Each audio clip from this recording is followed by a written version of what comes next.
starting to pull some of those pieces together. This is looking at wheat yield data for the U.S., and wheat yields are trending upward. So that tracks with what we're seeing with corn. Wheat acres trending down through about 2018, 2019. Saw a peak in 23, 24, a little down. So just, something to be thinking about. We like wheat acres in Kansas. We're the wheat state. So hopefully, and I think, wheat is an important part of our cropping systems. It gives us some different opportunities to bring in different herbicides, break up a corn bean rotation and add some diversity to our systems. And, we look at cover crops for what it adds. We think about a cereal rye, head of soybeans. Wheat adds a lot of those same benefits. So, I think we're gaining, in many cases, if we've got wheat in the rotation, it's not titled a cover crop, but it imparts many of the same benefits. So we'll spend the rest of the presentation thinking about conservation practices and really at the end of the day, what I think about is how we build resiliency into our systems, how we armor that soil surface, how we keep that soil in place, keep our nutrients in place, because that all has value to our operation. And if we can maximize that, we can realize the benefits. And so, whether it's having residue on the surface to protect it from blowing, picture of a dust storm building, or, large rain event starting a cut and erosion event happening in that field. Tillage didn't help in that case because that, destabilized the soil surface and we didn't have the roots anchoring that soil and residue in place anymore. And then just a raindrop itself has a lot of force. And so if we've got residue on the soil surface to absorb the energy of that raindrop when it hits, we protect that soil surface, we keep the pores at the surface open, and that allows water to infiltrate. Whereas if that raindrop is hitting bare soil, the soil's absorbing that energy, the soil particles start to break apart, and the small pores at the surface start to fill in, and then we lose our infiltration capacity. I am a firm believer that structural conservation practices are a key part of our conservation systems.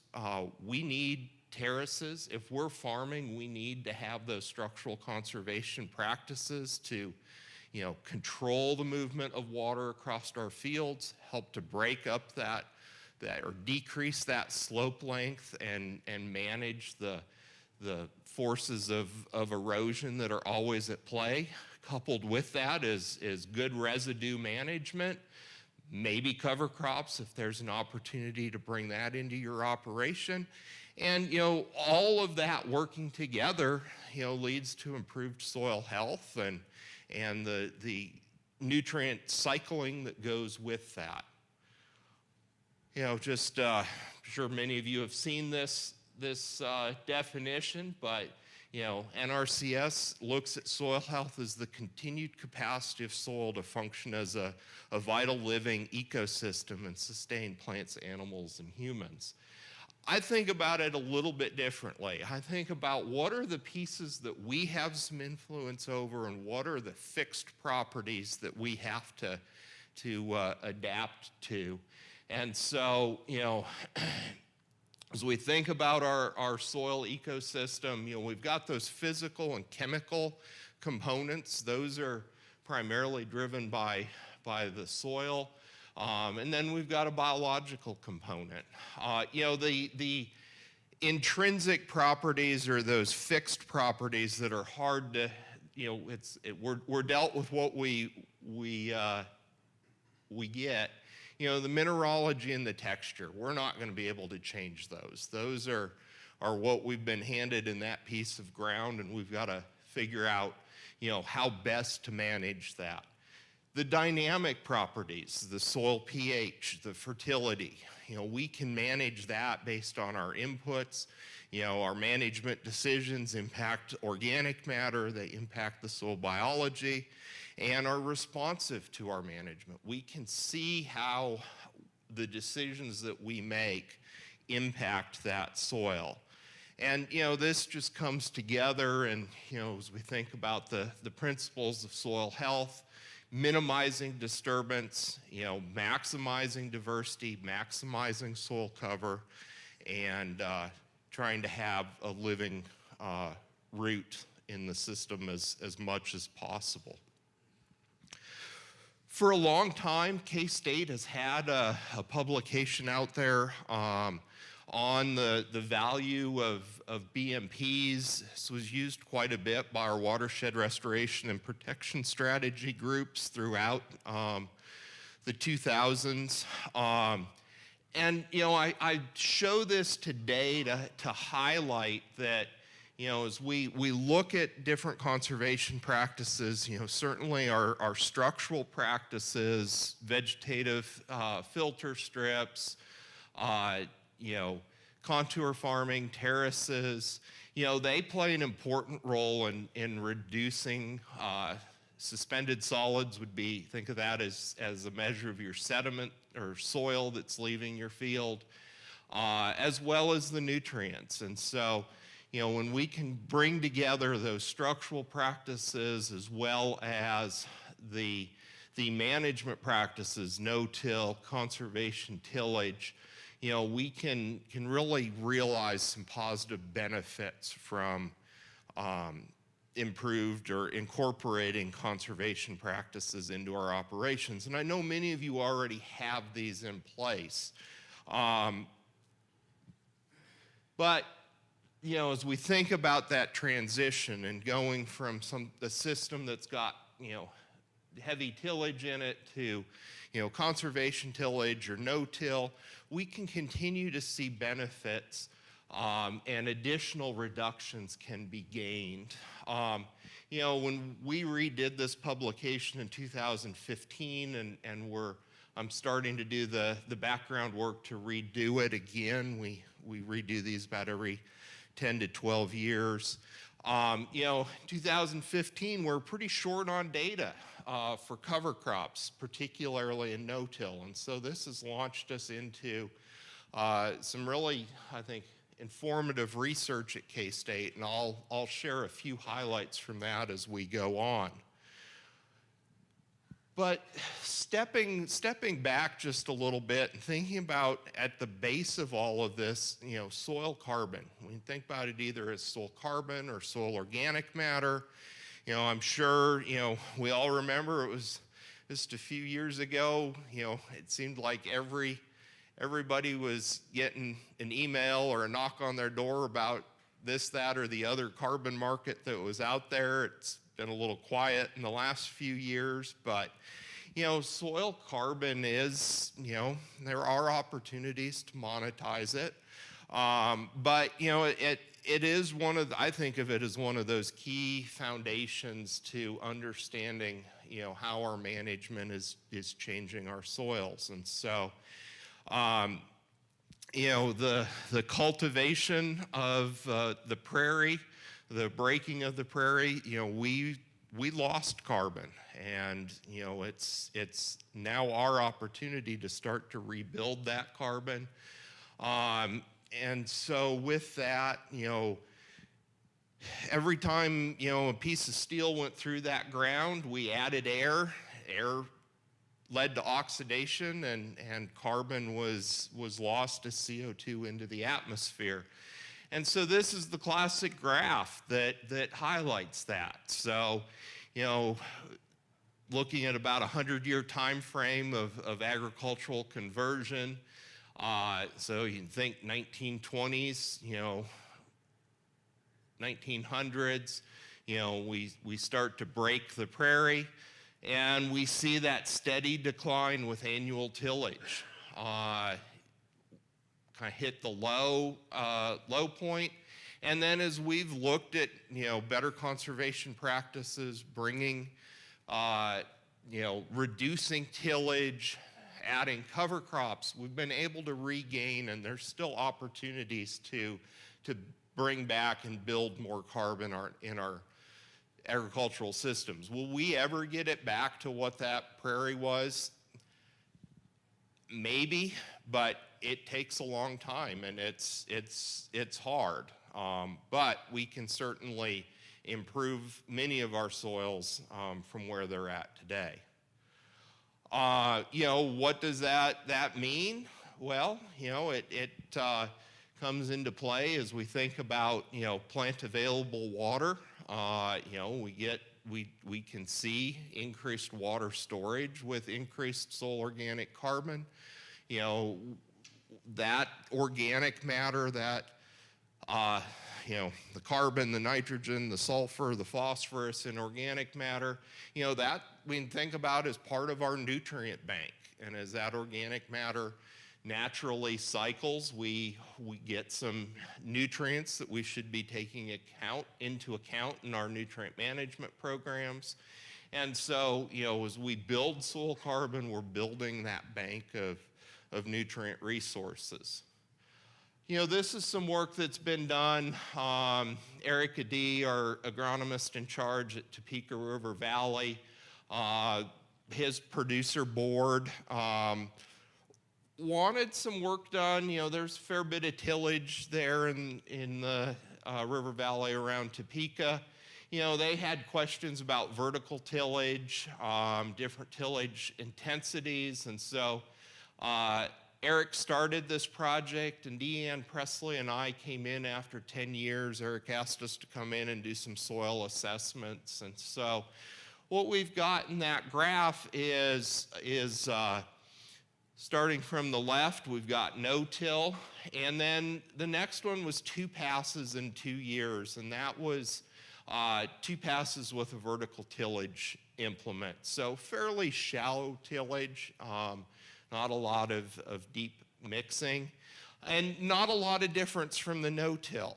The 3 passes in 2 years, that included a ripping activity. I believe that was after corn, as well as an annual pass with a vertical tillage implement. And then the 4 passes in 2 years was deep ripping and vertical tillage every year. And so we can see that we were able to measure some differences in the total carbon in those 4 systems. So if we think about that as a snapshot in time, there wasn't baseline data on soil carbon for the study, so we have to make the assumption that everything was equal in that field when it started. And so, if we make that assumption, we're gaining about 0.14 tons of carbon per year in no-till compared to that 4 passes of tillage in the 2-year rotation. And so, this just highlights that reducing that tillage or removing it entirely can or does allow an increase in soil carbon. As we think about that soil surface, heavy tillage, certainly we've got bare soil, we've got an unprotected soil surface. We get, ½ inch, an inch of rain, we can see that soil surface start to seal over. I know a few of you have seen me do a rainfall simulation demonstration. That heavily tilled soil pan, if we rain on it for, add ½ an inch of water, does that water make it all the way through the soil in the tilled pan? No, frequently it's just that top inch. And so that force of those raindrops is hitting that surface and it's closing off all the pores. And if I flip that pan over, the bottom is bone dry. But frequently in that demonstration in no-till or reduced till, we'll have water that's making it all the way through the pan and being collected in the bucket below, representing water that's infiltrating into our systems. Think about a seed out in that crusted field. It's going to be harder, and we may see some that don't make it through that crust. So that impacts our germination rate. Depending on the year, we may gain a little bit of an advantage from that soil warming quicker. But, as we get into the hot part of the summer, that warmer soil may not be an advantage to us. Having residue in place, having protection on that surface may actually, and in many cases the research shows, is an important benefit. So what about cover crops? What have we gained, or what do we know? Certainly cover crops play an important role in reducing sediment loss, and they're also key to controlling end loss.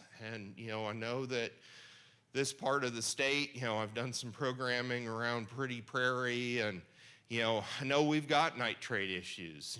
With the last State Conservation Commission meeting, we were discussing nitrate issues across the state. And so, cover crops are one of the tools in our toolbox to scavenge that residual nitrogen and hopefully allow us to see some utilization of it, as we think about the full cropping system.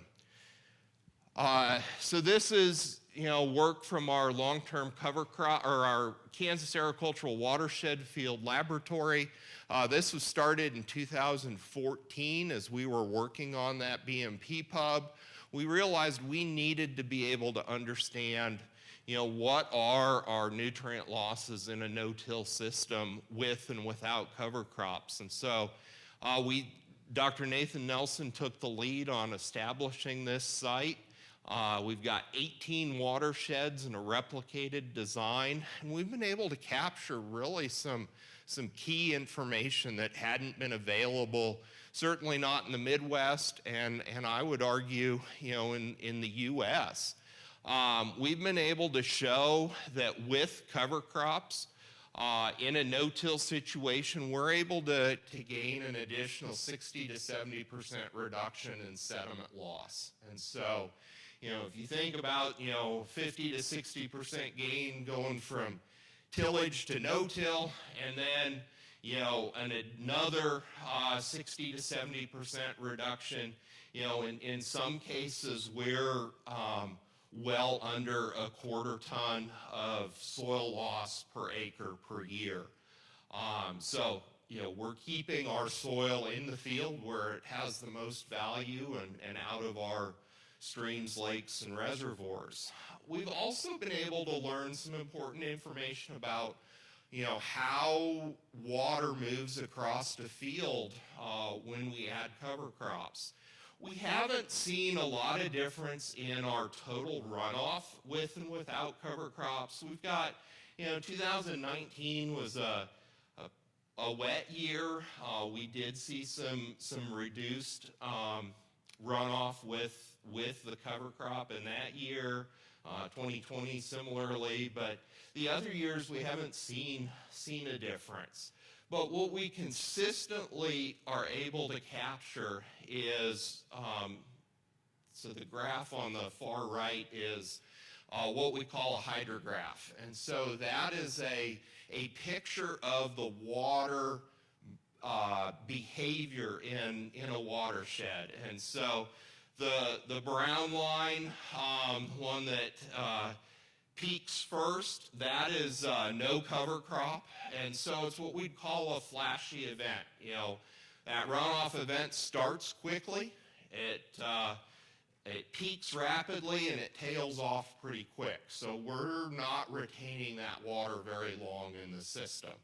That is, we think about that happening on many fields. It contributes to the flash flooding that we can see in our creeks.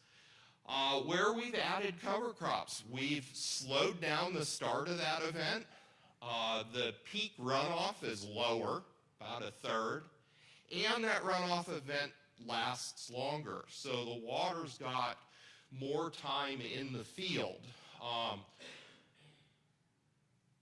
We're not going to get into it today. There's some challenges with dissolved reactive phosphorus, but we're figuring out ways to manage through that. But it just highlights that that with that additional cover crop, we're lowering. I think about that lower peak as also having a lower erosive capacity.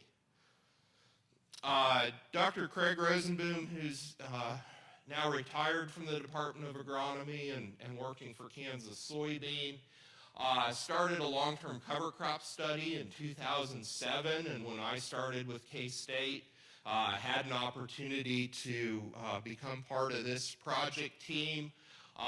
We've done quite a bit of work on, initially it had sorghum in the rotation, and so we were looking at the effects of the different cover crops on nitrogen and nitrogen loss pathways such as nitrous oxide. But had a master's student that started monitoring during the cover crop growing phase.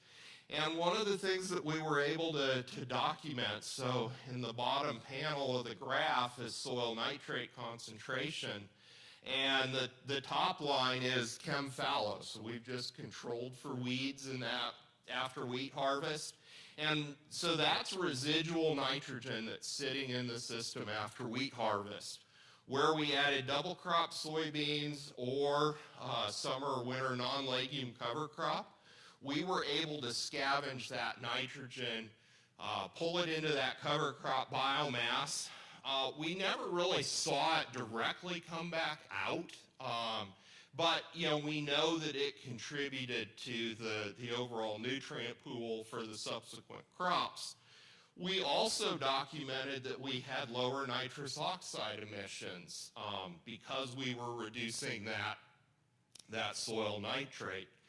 And so, this just highlights some of those added benefits. We didn't measure leaching losses at that location, but the fact that we can document that we're reducing that soil nitrate, that's nitrate that's not subsequently available to be leached out of the soil profile as well. And so, there's been some larger papers looking at these management practices.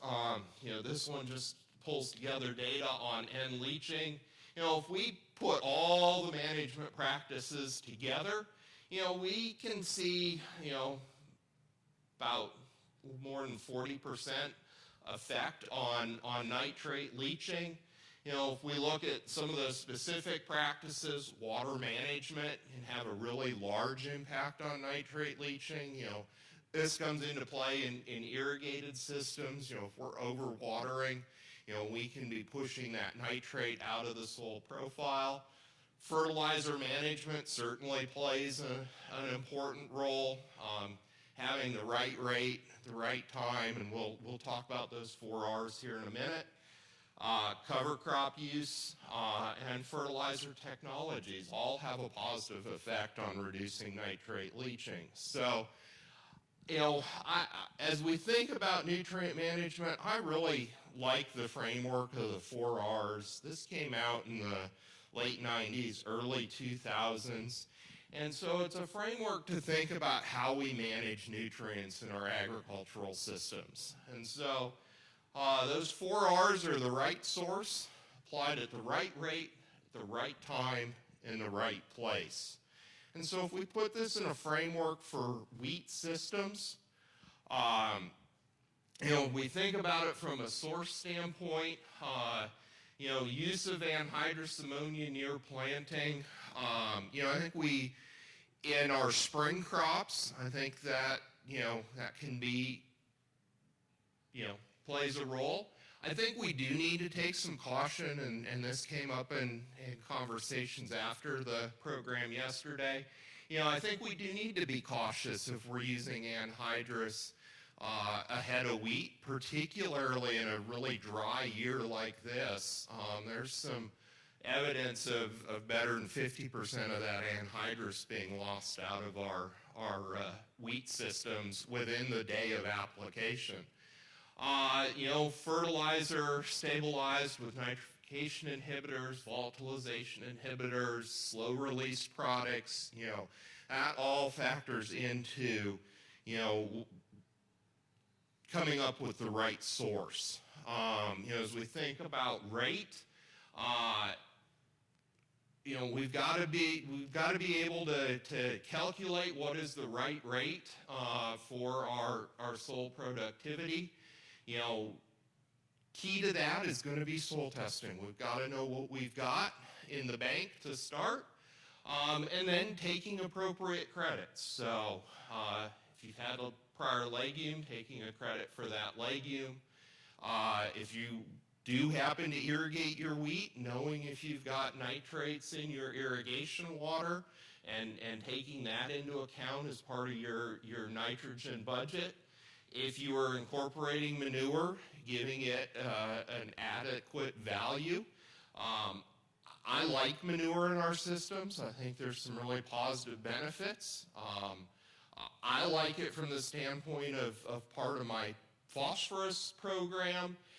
And so I would encourage anybody utilizing manure to apply it on a phosphorus-based rate. And then, I hear frequently, I've got concerns, is that N going to be available when I need it? Well, if you're applying it from a phosphorus standpoint, you'll need to add additional commercial N to make up for that. I think that helps to offset some of the risk with utilizing manure. Again, the soil testing is key. Understanding your local system, and Dr. Deepak Joshi, our precision ag specialist, will be here later today talking about, some of the variable rate and precision ag technologies. So we think about timing, and I know many of you from a wheat standpoint already do split N application, but, not having all of that nitrogen out in the fall, when the plant's just getting started, we can really see some efficiency gains in our nitrogen utilization with that spring green up application, and reducing the risk of that N being lost throughout the winter. Placement, broadcast, we know that's easy. We get the nitrogen or the P out there. But if it's just sitting on the soil surface, if it's a heavy residue situation, we know that we can have ammonia volatilization. We know it can be subject to runoff losses. So, maybe thinking if you absolutely have to do broadcasts, thinking about tillage to get some incorporation. This also comes into play in understanding your soil pH and making sure that you're managing that soil pH. Injection, banding, subsurface placement, variable rating N or P in your fields. If we bring all of these pieces together and here at the bottom is just some other considerations, but monitoring and scheduling, use of cover crops, crop growth simulation models, thinking about when does that application make the most sense. These can all come together for improved nitrogen efficiency. And so as we think about some of those nitrogen loss pathways that affect efficiency, the four big ones are volatilization, denitrification, leaching, and immobilization. And, we collectively have been working on this. How do we minimize those losses and maximize the utilization of N? These are a few slides from our statewide fertility trials. Ruiz Diaz our state fertility specialist leads these efforts, and many of us, Romulo and I and others, are part of the team working on these. But what we've got here in the blue line is a nitrogen response curve for our base, what we've set as our base operation, and that's urea broadcast. And then we'll look at different product placements, sources, products with different additives, such as a UAN strained with urease and nitrification inhibitor. And, depending on how that product behaves, we can hopefully document, and what our long-term goal is to get, fairly specific efficiency factors developed. But that red dot is above and to the left of the line. And so, if we draw that over, that represents, 20-pound advantage of that, what we call enhanced efficiency product. And, we've looked at a range of these. Super U broadcast at different times, UAN plus MBT and a nitrification inhibitor. So MBT is a urease inhibitor, urea, and UAN. Coupled with that, for wheat, we also look at the protein component, and we see where we've got enhanced efficiency from a yield standpoint. We're also seeing some advantages with higher protein. And so, just really highlights that we can see some efficiency gains, and Romulo will talk a bit about the new nitrogen rate or the new nitrogen recommendations. Understanding that soil profile nitrogen is really key. This is just pulling from studies across the state, our 0N plots, and looking at, is there a response curve to fall soil profile nitrate? And yes, I mean, in some cases, there's certainly more than enough profile nitrogen. I think our highest is close to 200 pounds to the acre profile N, but we're probably hitting that yield just based on what's in the profile. So we've got years that we may not need to apply if we understand what's in the soil. The volatilization piece, we've been working on that. So low residue situation on the left, days after application, not a lot of difference, maybe a slight advantage with the urea and MBPT. But in that heavy residue situation, we really see those separate. And, there's some reports in the literature, urea prill applied into heavy residue, we get enough humidity or a light rain to start dissolving that prill. We can see, the highest I've seen reported is around a 50% loss through volatilization. Here they were observing close to a 20% loss. Adding that urease inhibitor just adds protection, gives time for an incorporating rainfall event to get that nitrogen moved into the soil before it's out of the urea form. I also looked here at UAN and ATS. I know Dorvar's gotten questions over the years. Does ATS prevent volatilization? It certainly, the data shows here it helped some. Somewhere in between UAN without a urease inhibitor. And so, the gold standard would be adding a urease inhibitor. I put that all in the context of, we want to make sure that we do have the right rate, and we've taken our yield potential into consideration, because if we don't have enough nitrogen out there, we can leave yield on the table, and we can lower the protein value. So here in this study, no nitrogen versus 100-pound rate, about 16 bushels and approximate value of $80 left on the table if nitrogen hadn't been applied. And so as we look at what we can do from a management in season, volatilization, forms we're going to see the most challenges with are urea and anhydrous. Urease inhibitor, maybe thinking about a different end source, slow release urea, or placement from a management perspective. Denitrification comes into play with nitrate. Nitrification inhibitor, thinking about alternate end sources, slow release urea. Placement to some extent, but we've seen less effect there. Leaching, similar set of management operations, and immobilization, particularly in heavy residue situations, we've got to get that nitrogen placed below the soil surface.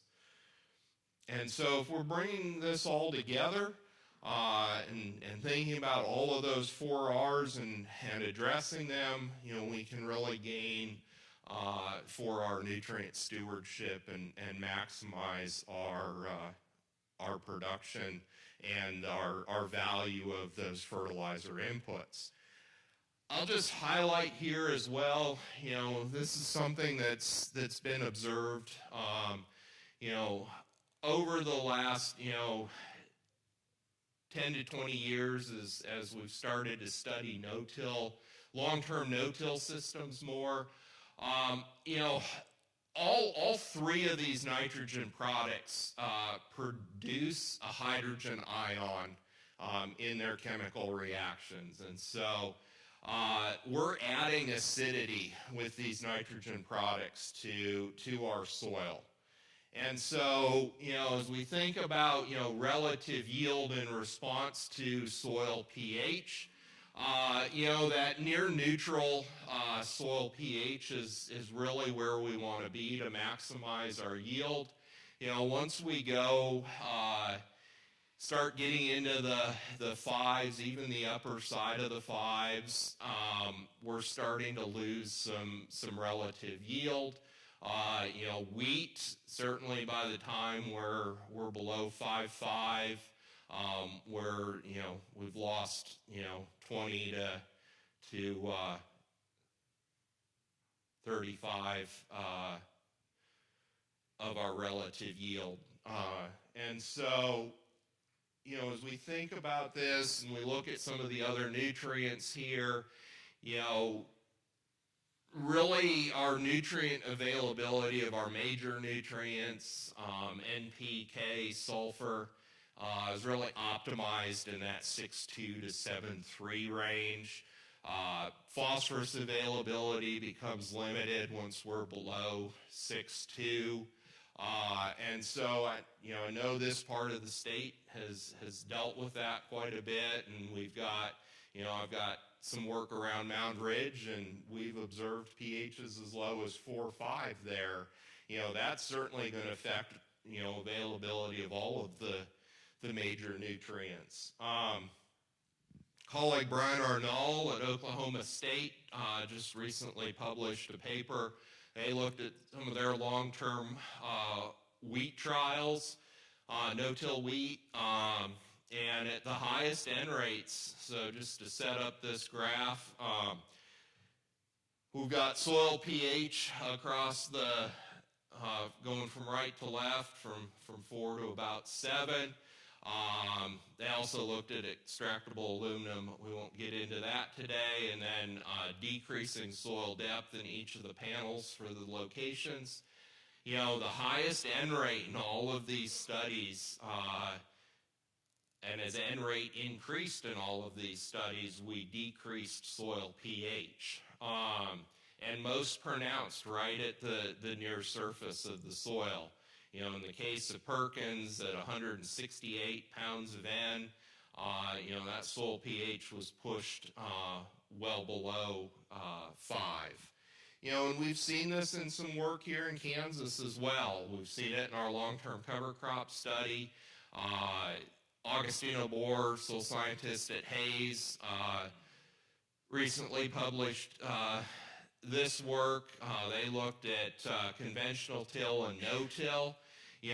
As N rate increases under both a tillage and a no-till situation, pH decreased, but it was most pronounced in that no-till in that top 2 inches. We decreased pH on the 2 to 6 inch depth, but not a lot of difference between the tilled and the no-till. We really see that difference in that near surface. So, as you're thinking about your soil sampling, taking some 0 to 3 inch samples if you're in no-till and understanding your soil pH, I think will really benefit your nutrient management program. Just as we pull this all together, the programs that come to mind that fit in this National Fish and Wildlife Foundation project, examples would be NRCS 340, their cover crop program, certainly, helps to build soil carbon and nutrient cycling, protects that soil surface, can help with some improved water storage for our future crops. Residue or no-till, that's NRCS Practice Code 390, residue and tillage management. We can work on building soil carbon, add some filtering, buffering capacity, protects that soil from erosion, and hopefully, as we build that no-till, we see, improved crop production. And then for our nutrient management falls under NRCS 590 nutrient management, just some real opportunities there to improve nutrient use efficiency, minimize our environmental impact, and build a healthy soil system. So collectively out of this project, the team here, we want to help tell the story and document the good work that you are doing over the next 4 years of the project.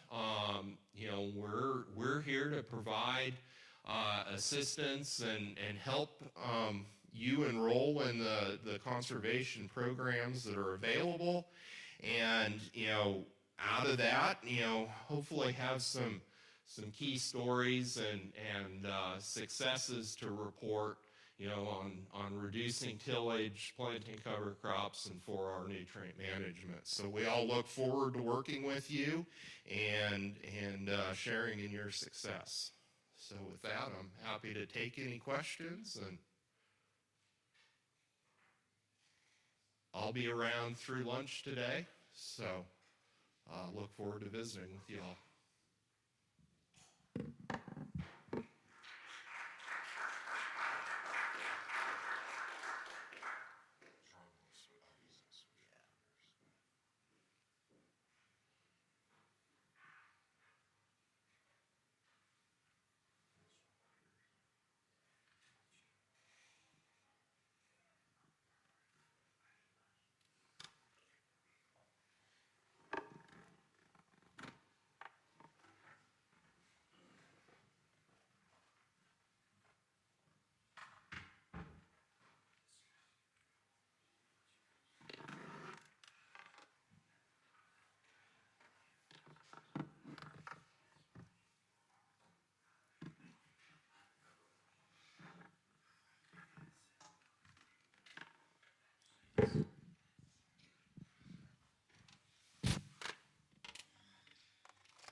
Okay, folks, good morning.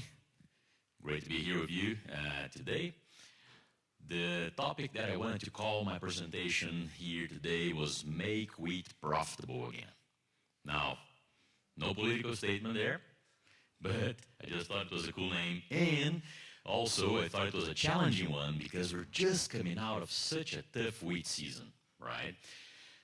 If we think back of things that went right and things that went wrong this last season, right, I think that we started off actually in pretty good shape. There was good fall moisture out there. The crop got good emergence and good stand establishment as well. And we had kind of like above average temperatures in the fall. So we had a good amount of tillering that happened during the fall. And we got to December with a really good, really decent crop. So I think we were actually pretty hopeful, right? After a couple of tough seasons there, we were very hopeful that this was going to be the one that we're going to recover a little bit on the wheat side there.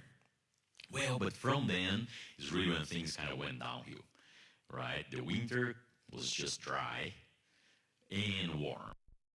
Temperatures 4 to 6 degrees or so throughout the winter. As we got to late March and into April, continued to be dry, right? With a few exceptions, we got a few rain showers here and there. For the most part, the state we didn't, right? And so we continued dry, and then temperatures really kicked up, right? We had April was there were parts of the state that were up to about 10 degrees above average in terms of temperatures.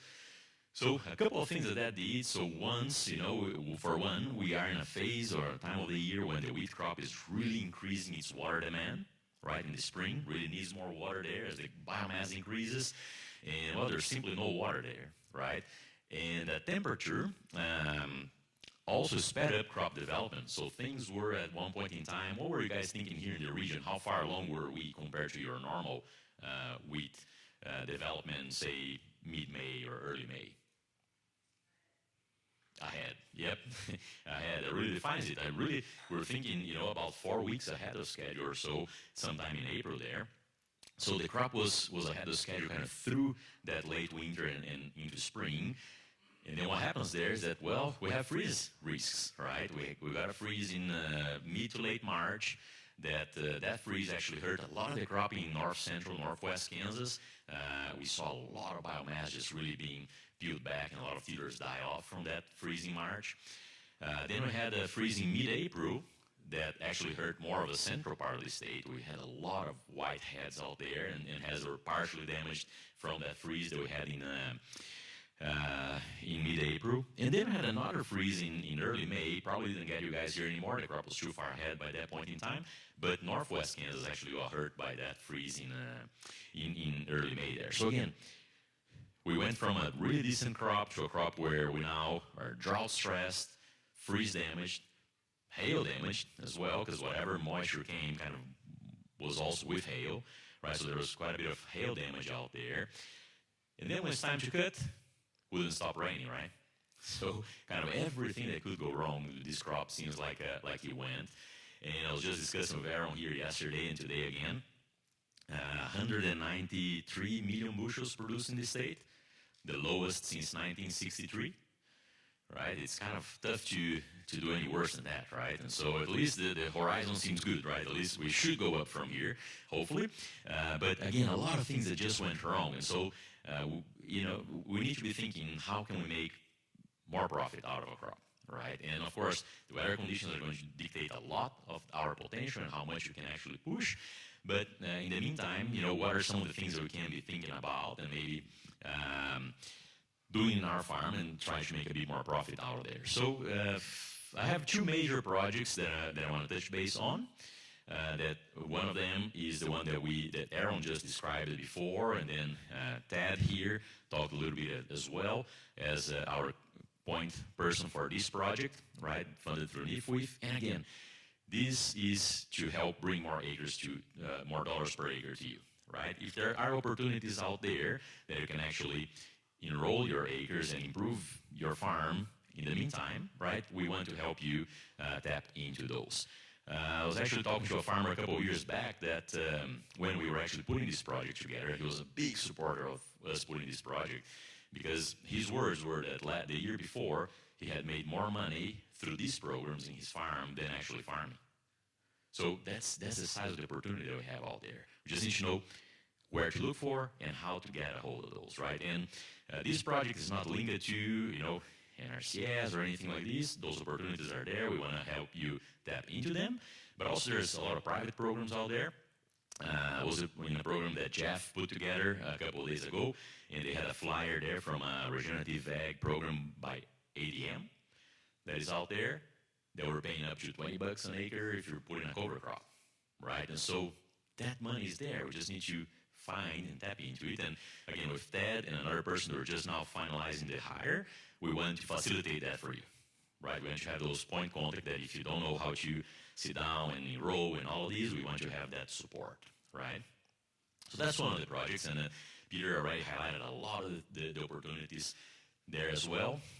So that's one of them. The other project that I'm really excited with as well is one that, I want to go back to this slide here, is one that we're really trying to change the way that we're doing our wheat agronomy research at K-State. So historically, we've done a lot of what you see in the photo here, right? This small plot research, and this is very important. We're not going to stop that. But what we want to move towards really is more of a farmer-centric type of research, working with growers, trying to identify opportunities in their own fields that we can fine-tune a few practices at the same time, right? And just compare, okay, what's the grower doing today, the rest of the field, and how can we, based on soil sample analysis, leaf tissue nutrient concentration, yield maps, soil variability, and everything, how can we fine-tune and try to make more yield and more profit out of this wheat crop, right? So we're establishing this grower network of on-farm research, where the goal is, again, make wheat more profitable, right? That's what we want to do out there. So with that, what I had planned here today, I'm going to provide a little bit of background and just some examples of the things we have been doing and how this builds into this network of farmer-led research that we're having, and also a little bit of the background on kind of where that idea came from. I recently spent about 5 months in Australia doing a sabbatical, and out there they do a lot of research where farmers and crop consultants are involved from the beginning. Sit down researchers, put the idea together, say, here, these are problems that I have, how can we solve that? And I thought that was so impactful because the farmers were helping develop the idea, were actually even helping develop the solution a lot of those times, and the researchers were there to kind of fine-tune how we test that and how we bring this new information, right? And so a little bit of background there. This, what we're looking at here, kind of builds it from a few years back. What we're seeing in green is all the wheat area across the state. What we're seeing in yellow, each one of those points are fields, right, commercial fields that we sat down with the farmers and we tried to collect information about their management and about their yield levels as well. So this is more or less what it looked like as we were collecting that data. Think about this, each of these columns being an individual field where a farmer grew wheat in the previous year there. And so we were getting information about sowing date, variety selection, seeding rate, nitrogen management, fungicide management, all other fertility and pesticides and so on, and grain yield, right? So in the end, we developed this database of almost 700 fields across the state where we have all this management information and the grain yield associated with that as well. And to give you an idea of the range in yield that we're working with here in this database, you have here in the bottom the grain yield levels, right? And what we're looking in the left-hand side, or the size of the bars, is kind of the frequency of that yield level. So essentially, we have here a few fields on the 5 to 20 or 30 bushels per acre range. Most of the fields were in that 40 to 80 bushel range, averaging about 57, and then all the way to about 100, 105 bushels per acre. Kind of that's the range of yields that we got when we were doing this survey that we did over 3 years. And a couple of things that I really like about this type of survey. So one, it's kind of really getting a snapshot of how are you guys managing your wheat crop today. What's the range in nitrogen rates that we have out there, the range in seeding rates, just understanding how is the Kansas farmer, right, on average, managing their crop. But more than that is what management is more associated with higher yields, right? If we have all these commercial fields out there, what are the highest yielding fields doing? And then how does that contrast with what are the lowest yielding fields doing? And then going one step further is kind of putting a profit there as well. So what we've done, since we had kind of all the basic information on how those crops were managed, we're able to put a cost of production associated with each input and each operation that was done in that field, and also grain yield and the grain price that was received by that in that average in that region, right? Kind of like how much revenue was actually coming in the farm. So we're able to put a crop budget for each one of these fields that we're working with and start to looking at that. And this graph to me here is very highlighting. It's so simple and so obvious, but when we look at it and we see what's going on, it kind of really jumps at you that you need yield to make money, right? What we're looking at here is the grain yield in the bottom and your profit. So how much you actually take home in terms of profit in the end of the season. And it's a pretty straight line, right? So meaning, again, it's very simple. You need yield to make money. No secret there, right? If you look at that red line, that's your break-even point. So essentially, on average, we're needing about 45 bushels per acre to break even, right? If we're below that, we're not making any money. At least in those 3 years when we did this survey, if we're below, those fields that were yielding below 45 bushels per acre, we're not making any money there. Now, the other thing that I like about these is you look at that line, but there's quite a bit of variability about the line as well, right? So you have, for example, if you look at the 60 bushel mark and you look up, you have fields that are making $100 an acre in profit, and you have fields that are just breaking even. So that's what I'm interested in. What's the difference, right, for that given yield level? What are growers that are making more money doing versus those that are making less money for the same yield level? So the first question that we have here is, okay, is it related to input costs? Do you need to invest more in the crop and that way make more money? And if you look at that, it's quite a scatter. It's quite a scatter. Maybe, you look at that black line, it's kind of going up, so there's some relation there. Then fields that are kind of putting more money in the crop, maybe making more profit as well. But that scatter is so huge that to me this shows opportunity. Show opportunity to learn where we should be investing and where we shouldn't be investing, right? In other words, we don't need to put a lot of money in the crop to make a lot of money. We just need to put it in the right place, right? We need to spend the money where we need for that particular field in that particular season. I heard an agronomist that say one time that the best money that the farmer makes is the money that they don't spend in what they don't need, right? So it's money that you keep in your pocket, right? So that's kind of where we're going with this project, is how can we make more yield, because that's what drives your profit, and at the same time being more efficient with our production costs. So again, very simple message, right? We need yield to make profit, and we can be efficient with our production costs in terms of how we get there. So let's take a quick look here and just, highlight a couple of major practices that from this survey were interesting to look at. The first one, and kind of because of the size of these stakes in our budget, is nitrogen. And so what we're looking at here is simply the nitrogen rate that was applied in those fields based on region, north central Kansas, you guys there in south central Kansas, and then western Kansas. And then your light purple bar, these are low yielding fields. So in that region, south central Kansas, how much nitrogen were those lower yielding fields applying?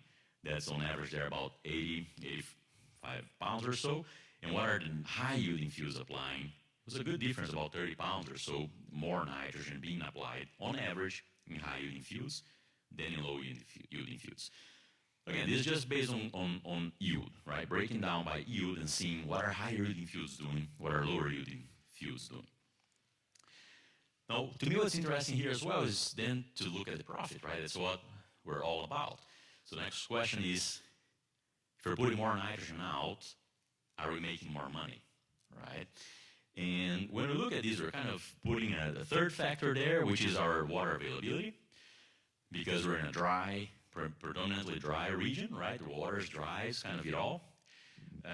And so that slope is pretty much dollars per acre for every inch of water that you had available. The blue line, they are fields that were applying low amounts of nitrogen. The red line are average amounts of nitrogen, and then the green line, they are high amounts of nitrogen. And overall, the green line and the red line, they're kind of towards the top of that blue, right? They're a little bit ahead. That would suggest, okay, average or higher nitrogen rates were producing a bit more profit out there.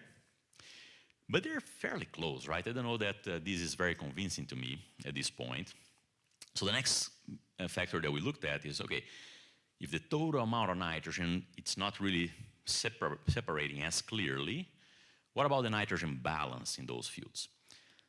So when I talk about nitrogen balance, what I mean is how much that crop in that year needed and how much did it take off versus how much did we put in it, right? So how close were we from matching that crop demand? So when we look at this, then it's quite interesting. The blue line, which are fields with a low nitrogen balance, meaning that growers in those fields were very close to their crop demand. So if a nitrogen balance is 0, it means that the amount of crop that was offtake, the amount of nitrogen that was offtake was very close to the amount of nitrogen that was put there, right? That's a low nitrogen balance. That's when the profit really separates here, right? So kind of trying to match your crop demand for nitrogen that season with how much you're actually putting out is really what was driving more profits here. So again, it's about being efficient with the inputs, right? Not necessarily putting more out there, but being efficient. We don't want to be very low on our nitrogen balance either, because then you start mining organic matter, right? And Peter was just talking here about the importance of soil organic carbon and whatnot. So we don't want to be on the negative, but if we are too far off, if we're putting too much nitrogen out, which is what the green line is doing, so that green line and those green points, they are points that the grower applied a lot more nitrogen than what that crop took off. Those are the lowest profit, and the separation was fairly clear. So that brings me to just a couple of comments that I wanted to make here on K-State's new and updated nitrogen recommendations, right? So Peter did a great job covering all of the 4 R's and the losses and typical yield gains that we have there in the nitrogen curve. What I wanted to go over here is just I want to walk with you over new K-State recommendations. So we changed our older recommendations for wheat and nitrogen management here to account for fertilizer efficiency and to account for the soil type where you're farming as well. So if you remember, and if you've been using K-State recommendations before, our recommendations used to be 2.4 pounds of nitrogen per bushel of yield goal that you had. And then from there, you'd remove a lot of the nitrogen credits that you may have had, whether it was soil profile nitrogen, whether it was the amount of organic matter that you had and how much that organic matter is going to bring to the crop or a previous crop, right? Here, that 2.4 factor is what we broke it down to account for what fertilizer type you're using and what soil type you're farming as well. So up there is kind of what that formula looks like now. It's kind of our updated formula. You don't see that 2.4 anymore, but you see a few efficiency factors there that we're breaking down here, right? So essentially what it tells you is the amount of nitrogen that you need is going to be a factor of the first efficiency here, which is you have your wheat internal efficiency. So essentially, how many pounds of nitrogen does the wheat need to take up to convert into a bushel? And that's 1.45. We looked at a lot of historical data from research that we have done at K-State over the years, and that 1.45 is fairly consistently, meaning that it needs to uptake about 1.45 pounds of N to make a bushel.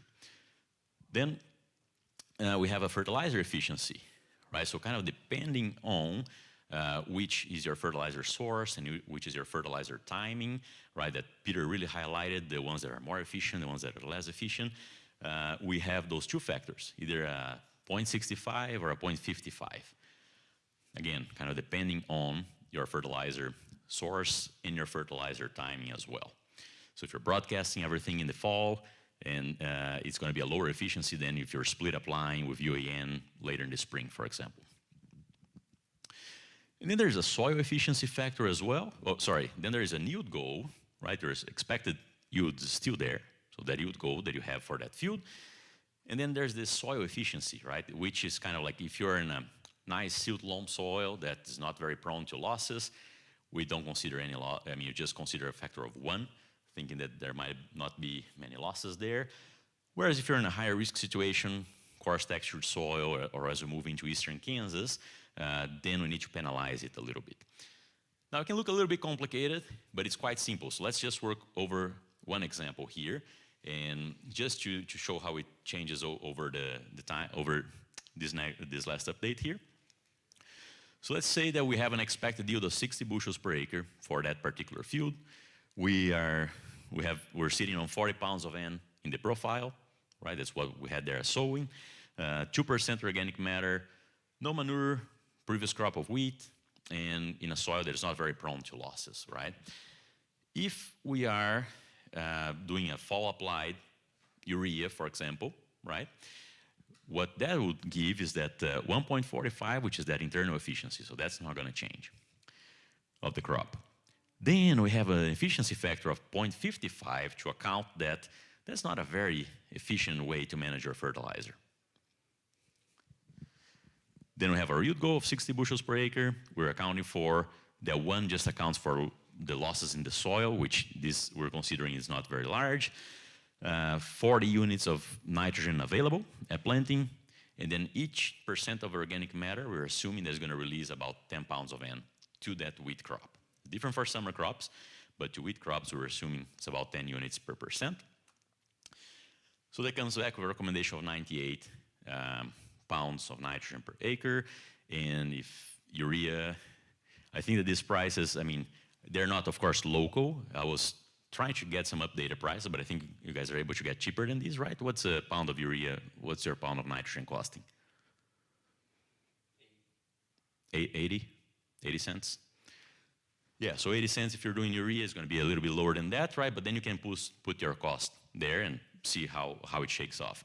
Now, if you're doing a more efficient management of your fertilizer, right? The only change that we have is this 55 factor becomes a 65, a bit more efficient, which will, everything else maintain the same, recommend a lower nitrogen rate because of the higher efficiency of the fertilizer. And what's the price of UAN here in terms of per unit of N? Anybody has an idea? If urea is 80, does it change much? 75, 80. So you can consider about the same price, right? So disconsider the prices that I used there, but you get the idea, right? If you're needing 24 units less of N, that's your savings on N, just because of choosing a different source and or a different timing. So again, opportunity to fine-tune our management there. Of course, the expected yield is still a big factor, right? How do we know what the expected yield is going to be? How do we put a yield goal? It's still a huge challenge. We have projects working on that. I actually have a student right now who is working on, he collected over the years a lot of nitrogen trials that we've done. And essentially what we're doing is, if we go from sowing and we get all the weather data in that year, right? All the way into the time when we're triggering that nitrogen application, few months, right? Between October through maybe February or something. What's the yield potential of the crop based on that weather to date? And then we do about 30 to 50 years of past weather data to have an idea from then how does our yield potential spreads based on, for that location, historical weather data, right? We're trying to see how that goes. So far it seems pretty promising, but there's still a big range in yield potentials that we can have. Okay, coming back to the profitable project here. Another example, just further, yes? Quick question before you move from that. Yes. The NRCS nutrient management program has been using the K-State's recommendations for that nutrient management plan through NRCS. Are they going to be using these new formulas now, or do you know? Yeah, that's a great question. I would think so, right? If they're using K-State, they should, right? Peter would be a better. They've already started using the New Rx. Yeah, great question. Yeah. So coming back to that profitable project, right, that we're doing, profitable wheat project, here's just another example, very similar to what we looked at nitrogen, but looking at the fungicide end of things, right? Lower yielding fields versus higher yielding fields. In that survey, much more frequently, those higher yielding fields were putting out a foliar fungicide, right? Sometimes from 30 to 80% difference in terms of how often that fungicide was applied in high yielding fields versus low yielding fields. Now, does it mean that fungicide is always going to be profitable? No. Kelsey's right there. She's got the next talk, and she's going to go into a lot of details on this, keeping me in check here on what I say on the fungicides, right? But she's going to go a lot more details. Not always that we're going to need a fungicide. But again, in the years that we did these surveys, we had 2 wet years and 1 dry year. The high-yielding fields were usually using a foliar fungicide out there, much more frequently than the low-yielding fields. From the profit perspective, right, you have those 2 lines. The blue one are the one with foliar fungicide. The red ones are the ones without a foliar fungicide. And the slope is pretty similar, so how efficient we're being in making money per unit of water didn't change. But the blue line is above the red line, right? So you have a separation there of how profitable those fields were from putting a foliar fungicide out there. And then we can do this for a number of practices, right? This is an example for tillage. Not a lot of difference there in no-till and conventional till in terms of the profit that we're seeing from those fields. There may be a lot of other advantages on the conservation side, but on the profit, they were fairly similar. In terms of previous crop for this region, you want to compare kind of the green line with the blue line, the green line being wheat after soybeans, the green line being, the blue line being a wheat after wheat or after a previous corn crop.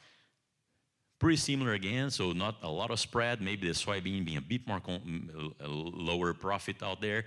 We have a lower yield potential as well for pushing wheat after soybeans. And this is just considering the wheat phase, right? It's not considering the whole rotation, so that's an important consideration there. Seeding rate, again, maybe differentiating a little bit towards higher rainfall environments there. Seed treatments as well, differentiating more as we go towards more higher rainfall environments. And seed treatment is another thing that Kelsey might talk a little bit more in detail in terms of when it comes to the different active ingredients and everything and options that we have. But again, this is just an overview of what we can learn from this type of data. So what we're going to do, right? What I mentioned in the beginning that we were wanting to really switch a little bit on how we're doing this agronomic research and getting to these recommendations to you guys. So what we're coming up with now is what we're calling a profitable yield frontier network. Okay, it needs to be profitable. So it's right there, right? We want to make money. But we saw that to make money, we need yield. So we want to be at that frontier of yield as well. So how can we make the most yield being as efficient as we can in our input? That's the overall objective of this project out here. And we have a couple of fellows out there that I'd like to have on the presentation to acknowledge. The first one on top, Kenton Parker, he's an Australian who I was working with when I was out there earlier this year. And he works a lot with his growers in terms of doing this, right? Developing those ideas together, going out to the field and testing them. So want to credit him because I did see a lot of things there that I thought was exciting and we could bring back to Kansas wheat and do something similar here. And then Patricio in the bottom, he's from Nebraska. He's a corn and soybean specialist in Nebraska. And he has a similar kind of network where he's doing for very high yielding irrigated corn and soybeans, 100 bushel soybeans, 300 bushel corn that they are working with. And he's working with these growers to really try and fine tune what each grower is doing in their operation to see if we can either bring it from 100 to 105 bushels soybean or make more money, right? So that's kind of the project that he has. So kind of between these two folks, I really need to credit the idea of what we're wanting to kick off and do here because I kind of mixed both of what they're doing. And so essentially what we want to do is, again, we're going to create this network. Growers, maybe some crop consultants who might be interested in participating in this, right? And this network will be people who's really interested in, okay, let's try and go out and make some money out of this, right? How can we make more yield and be more efficient with our inputs? Now, once we identify these, what we want to do is we want to do large-scale farm trials, right?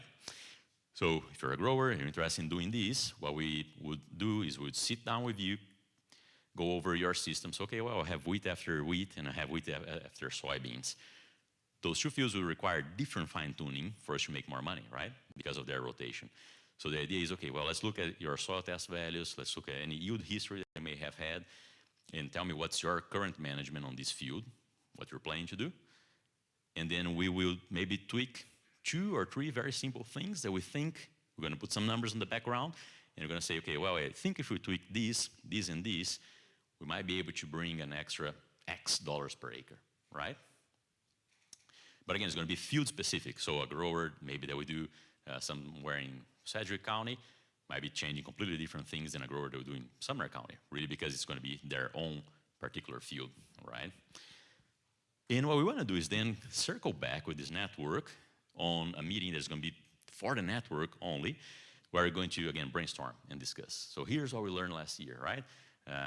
These are the differences that we found, some of the things that we tweaked, and how it came out, with the hopes that you can use that information and improve profit in your farm, right, in fields that are similar.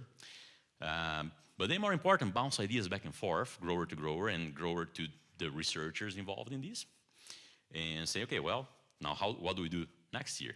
If we already brought it up a little bit, right, in terms of profit, what can we further fine-tune now and try and make even more profit? So that's kind of the idea. We want to have a network of people who are really love working with wheat, which I think between myself, the Wheat Commission there with Aaron and others, we're really big in this, and just bring these brains together and kind of brainstorm together, how do we go to this next frontier? So again, the idea here is, can we try and be more like that profitable wheat frontiers, right? The growers who are in the top of profit for each yield level, as opposed to being on that average or even in the lower end. So to do this, we have all this data that I shared with you. We also are sitting on a huge database from the National Wheat Yield Contest, right? So I'm part of this committee here, and so we have close to 1,500 fields over the years across the entire U.S. where these fields were entered in the yield contest, so they're pretty, overall, very high yielding. For Kansas, the average yield there is about 92 bushels per acre, dry land, right? So that's the average yield of those fields. So what we are doing now, again, is taking a look at the Kansas data and try to understand how those growers are managing. If they're able to get those very high yields, what are their management practices? I started this as in metric, but this is just an example, right? This is like fields that were entering the yield contest, their yield levels, sowing dates, row spacing, nitrogen pre-plant and nitrogen during season and all of that. So we have all this data on how fields in yield contests were managed. That's kind of their distribution in the state. And what we want to do, again, is get the data that we have from previous research, including these yield contests here, brainstorm ideas of what could make it more profitable and higher yielding. Then sit down kind of on a one-on-one setting with each grower that we're going to work with in this network. And also, once we do this one-on-one, kind of sit down together as a group in the end of the season to brainstorm what went right and what went wrong. But again, analyzing each field individually based on whatever history you have. We would be collecting soil samples as well, so we can make some of those decisions in those fields.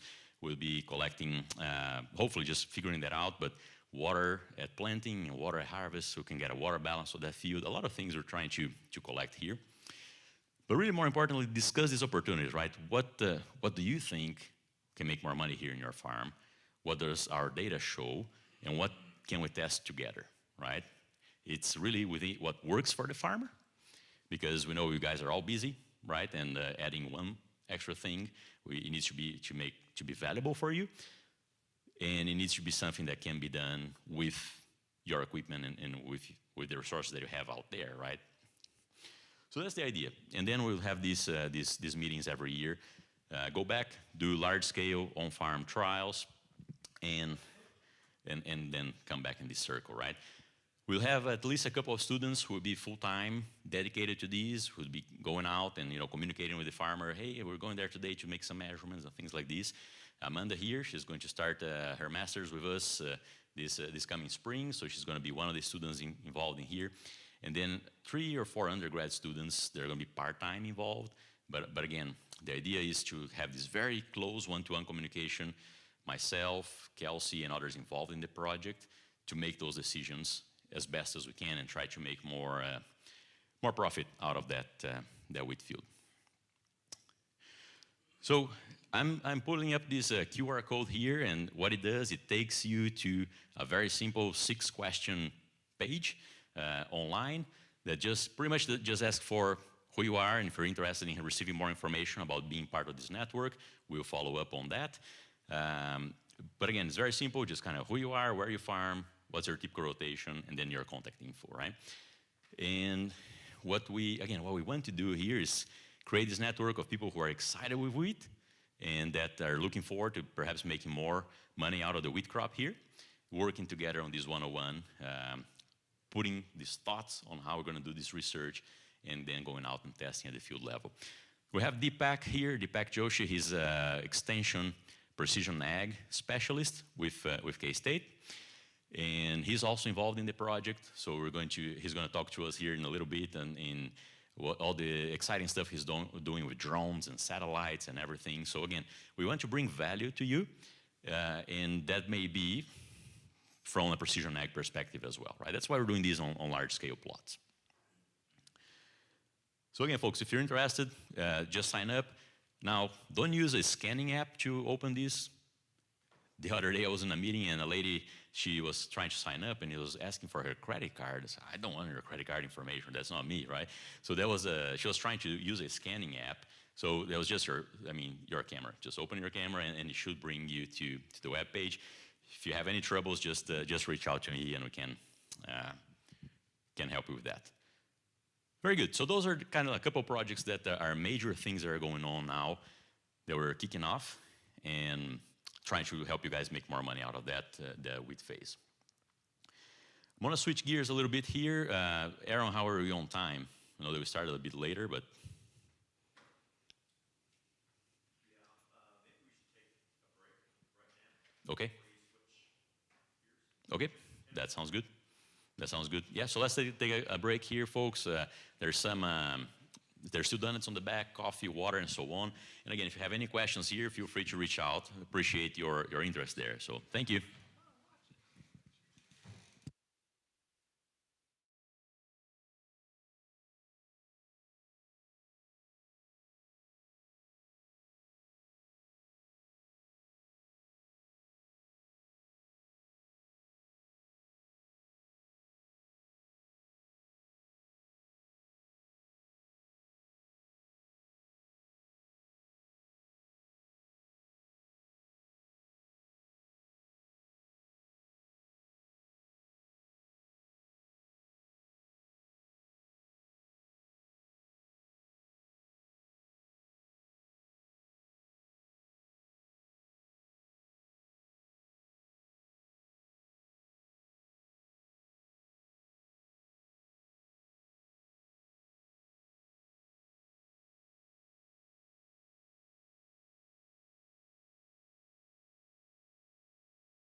this works.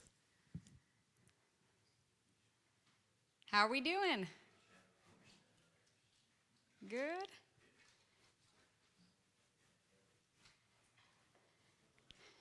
Should we get started, or do we have some folks that are still working their way back in? Okay, sounds good. So we ready to talk about diseases? Yeah? Right before lunch? Thank you. Yeah, thank you. I know we're getting close to lunch, right? And the lights are a little dim here. But we're going to talk about some disease management here. And I went along the kind of the similar theme to Romulo, right? Thinking about our crop protection inputs, right? What we're putting in to manage disease on our farms, right? But in terms of maybe prioritizing profit and, making some of those decisions that actually can affect the bottom line here. So we're going to talk about a few different things. We're going to talk about wheat streak mosaic management. We're going to talk about fungicide management. And we're going to talk a little bit about seed treatments, right? And prioritizing some of those seed treatment inputs here. Okay? Now, the two diseases I'm going to really focus in on, right, are wheat streak mosaic complex. Anybody heard of it? Anyone had any issues, right? So again, a hot topic, a disease that's really been kind of eating our lunch here across Kansas over the last couple of seasons, right? And so there are some things we can do here.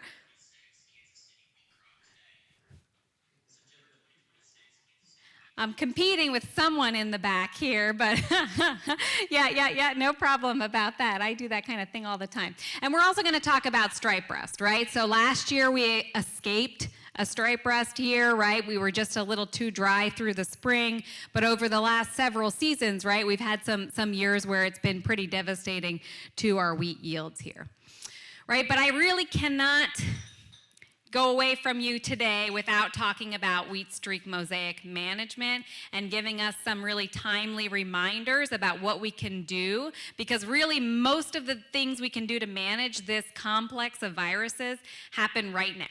Right? This is the only time. We really can't do anything in season.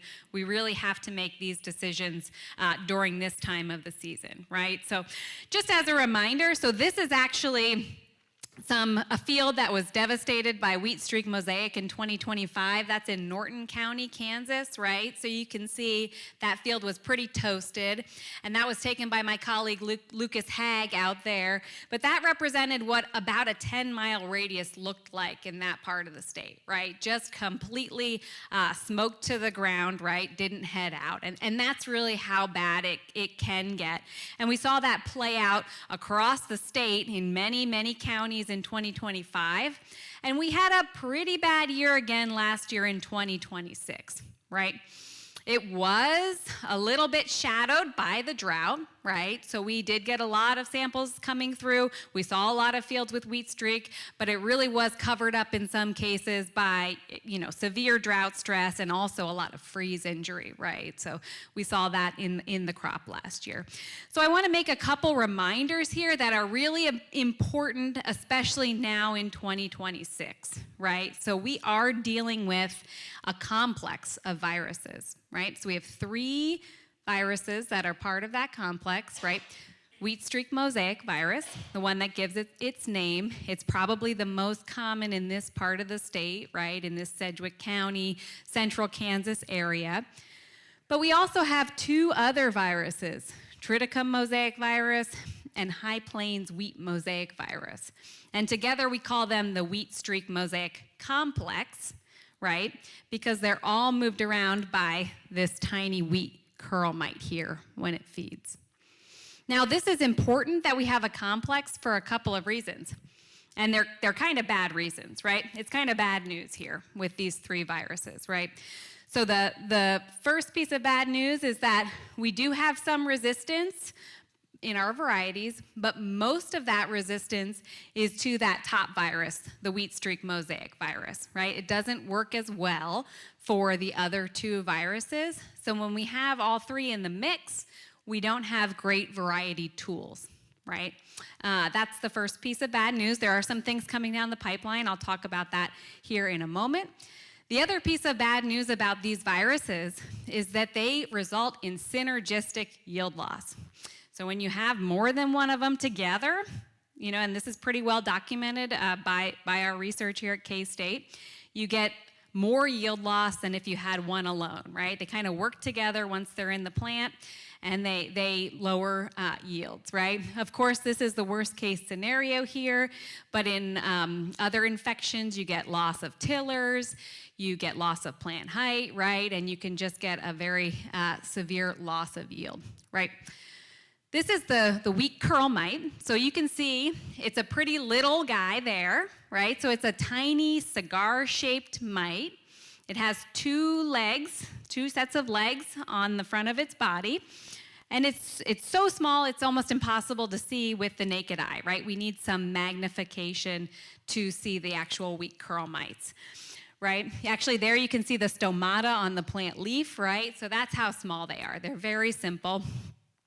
And they only survive about 10 days, right? They go through their life cycle, they go through a couple of juvenile phases, and then they can produce up to 25 offspring, right? And in 10 days, they're dead, right? So they go through a lot of their life cycle in a short period of time. But here's the kind of crazy thing about these mites. You can actually have, and it's common to have, in any wheat field in Kansas, at the end of the season, up to 1 billion of them per acre, right? So there are a lot of these out there, and they're very hard to get out of the system, right? Over there, you can actually see the symptoms of wheat streak mosaic, right? So sometimes we confuse this with something like nitrogen deficiency, right, from the road. But if you get into the field and you see streaking symptoms, right, yellow streaking symptoms, that's very characteristic for wheat streak mosaic complex, right? Now, the key thing about those curl mites is that they survive on volunteer wheat between seasons. They're pretty wimpy, they don't fly, but they survive very well on volunteer wheat. So at the end of the season, right, they sense that the wheat crop's drying down. They use those little legs to walk themselves to the top of the crop. They stand upright, and they're trying to catch a wind to blow. If they land on the blacktop, they're dead, right? So they need to find some green grass host to survive the summer. And I think this is a really good illustration from colleagues in Nebraska. And here we have kind of a very typical wheat streak mosaic situation, right? So we're looking at fields from above, and this field happened to have some volunteer wheat. So maybe there was a hail event, some shattering pre-harvest, right? And so before harvest, some volunteer was actually there. So those curl mites, they just had to fall straight down, right? Survived the summer in that volunteer wheat that wasn't terminated. And it's pretty clear how far these guys spread in the wind in the summer, right? So here you can see kind of the upwind fields adjacent to that field, right? You can see how the wheat streak mosaic virus complex symptoms fan out. And then the downwind field was pretty devastated, right? So that field didn't head out here. And that's really how this pest kind of moves around in the landscape, right? So last year in partnership with the Kansas Wheat Commission, right, we put together a Fight the Mite campaign, because this is really something that doesn't just affect individual farms, right? These mites can really move. They can go up to, several miles under high wind conditions, right? So it really is a landscape problem, right? And kind of the pillars of managing this disease, since we don't have any perfect in-season options, we don't have any perfect varieties, right, is really integrating several factors, right? So, first and probably most important, and it will always be most important, is managing volunteer wheat, right? You'll probably hear me talk about managing volunteer wheat, and you'll think, You are a broken record, and you are always saying manage. I'll have it like tattooed on my forehead, right? Manage your volunteer wheat. But it could not be a more important strategy for controlling this pest in the landscape, right? Second is genetic resistance. We don't have perfect options, but we do have some options, right? And we're getting more and more options coming down the pipeline from our breeding programs every day. And the other is knowing what's around us when we're planting, right? So if we're going into a field that is next to some volunteer wheat or some early spring cereal cover crop, right? That's the situation where we'd want a more defensive variety. We might want to delay our planting, right? We have to play a little bit of defense in those high-risk scenarios.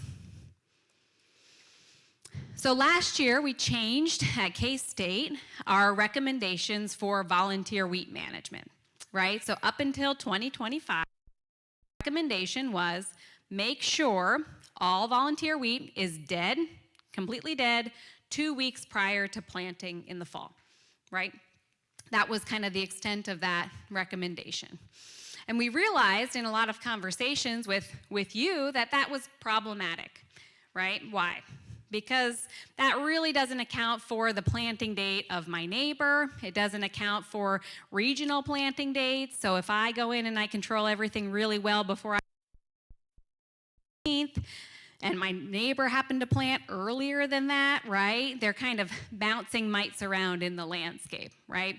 So we sat down and we thought about, with all our colleagues across a number of disciplines, right? We thought about the ecology of those mites and changed our recommendations to these wheat-free periods, right? So this is a period where we suggest all volunteer wheat be dead and destroyed to break that cycle, right? To break our regional curl mite pressure, right? Get us down from billions to millions to thousands of curl mites blowing around during that period, right? So for example, in this part of Sedgwick County, that wheat-free period would be August 25th to September 25th, and that's the 30 days prior to the start of the optimal planting window for winter wheat, right? And so during that time, we recommend having that volunteer wheat killed and also not planting early, right? Because anything planted early or cereals planted early can risk bridging those mites into our crop. A couple things. So we get a lot of questions about wheat streak management. So I just want to put out some of the top questions that we get and their answers, right? So, maybe seems obvious, but the first is fungicides have no impact on wheat streak mosaic complex, right? Might seem obvious, right? Because it's kind of like taking an antibiotic for a viral infection, right? It's just not going to do anything. But we did have some confusion with that, especially in 2025. The other tricky one is that insecticides really don't work, right? Or miticides really don't work for those curl mites, right? Now they can knock back a few mites. There are some products that might do that in a greenhouse. You might knock back a few mites, although there are no products labeled in Kansas for curl mite control, right? But the key is they don't prevent transmission. So once that curl mite sticks its little needle-like stylet into a wheat crop, it transmits that virus, right? And the plant takes over from there. It just needs a couple copies of that virus, a little bit of feeding, and then the plant takes over, replicating the virus, and infection happens. So the studies that have looked at it have not shown that those insecticides are helpful there. There is some evidence that additional stress compounds damage from wheat streak, right? So you might have worse damage in nutrient deficient soils, right? And we've got some work actually kicking off to look at that with Romulo and a new project that started here. So hopefully we'll have more data on the role of nitrogen there soon. Okay, we do get a question about, there is a role of other grasses in the landscape, right? Volunteer wheat is always the most important kind of bridge crop for those curl mites, right? They survive there really well. Their populations move really quickly in volunteer wheat or in wheat. But there is a role of other crops, right? Other grasses and cereals, weedy grasses, native pasture grasses. And the key to these is the abundance and the proximity to wheat, right? So if you have just a little bit of barnyard grass in a neighboring field and it's dead by the time you plant your winter wheat, it's probably not a big deal. But if you have a lot of barnyard grass, right, it could be a source where those mites are surviving, right? So there is a role of some of those other grasses in the landscape. So one thing, we've been thinking about, we actually put out a trial where we kind of simulated volunteer wheat last summer, and we looked at some herbicide options, right? Because it does matter for wheat streak and volunteer what herbicides you use, right? Okay, so stick with me here. So this is kind of interesting. This is actually from some work that was done at K-State about 20 years ago, and they looked at the influence of different types of herbicides and tillage on the kill of those curl mites. So what was interesting here, and maybe it's intuitive, but I like to think about this here. So if you use something like paraquat, something that has a very quick burn down, those mites died more quickly, right? They died right away. You had minimal mites after a few days. But if you use something like glyphosate, it actually took up to a week for those mite populations to start to decline, right? And why is that? What do we think? It's a slower kill, right? It just the type of herbicide that glyphosate is just takes longer to kill wheat. What's interesting is what they found in this study is it was actually enough time for those little tiny mites to walk their way up to the top of the plant, and they actually started assuming their dispersal posture when you applied glyphosate. So it signaled to them that the plant was dying and they had enough time to disperse. So if we're applying a lot of glyphosate, right, it can kill our wheat, but in Kansas it takes longer and it gives those mites time to move, right? So it's something we have to think about. I get the question a lot, I keep applying glyphosate to multiple flushes of wheat, and that might be giving those mites some time to move, right? So Sarah Gansky, my colleague in weed science, looked at a few different products, and she came up with a couple additional recommendations, right? So if you include something like Sharpen or Reviton in the glyphosate mix, right, you can get a faster burn down. And she also suggests, thinking through residual activity of some of our herbicides, really to avoid those kind of second flushes of volunteer, right? So that's been a project that's been nice where we've been able to work together on some of these complicated problems.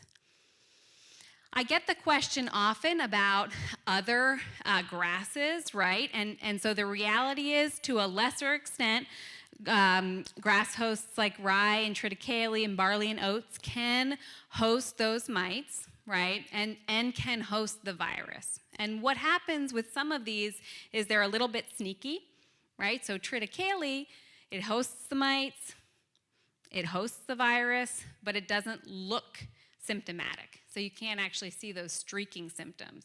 So it's a little bit of a concern there, because you might not actually know that's a source of these viruses.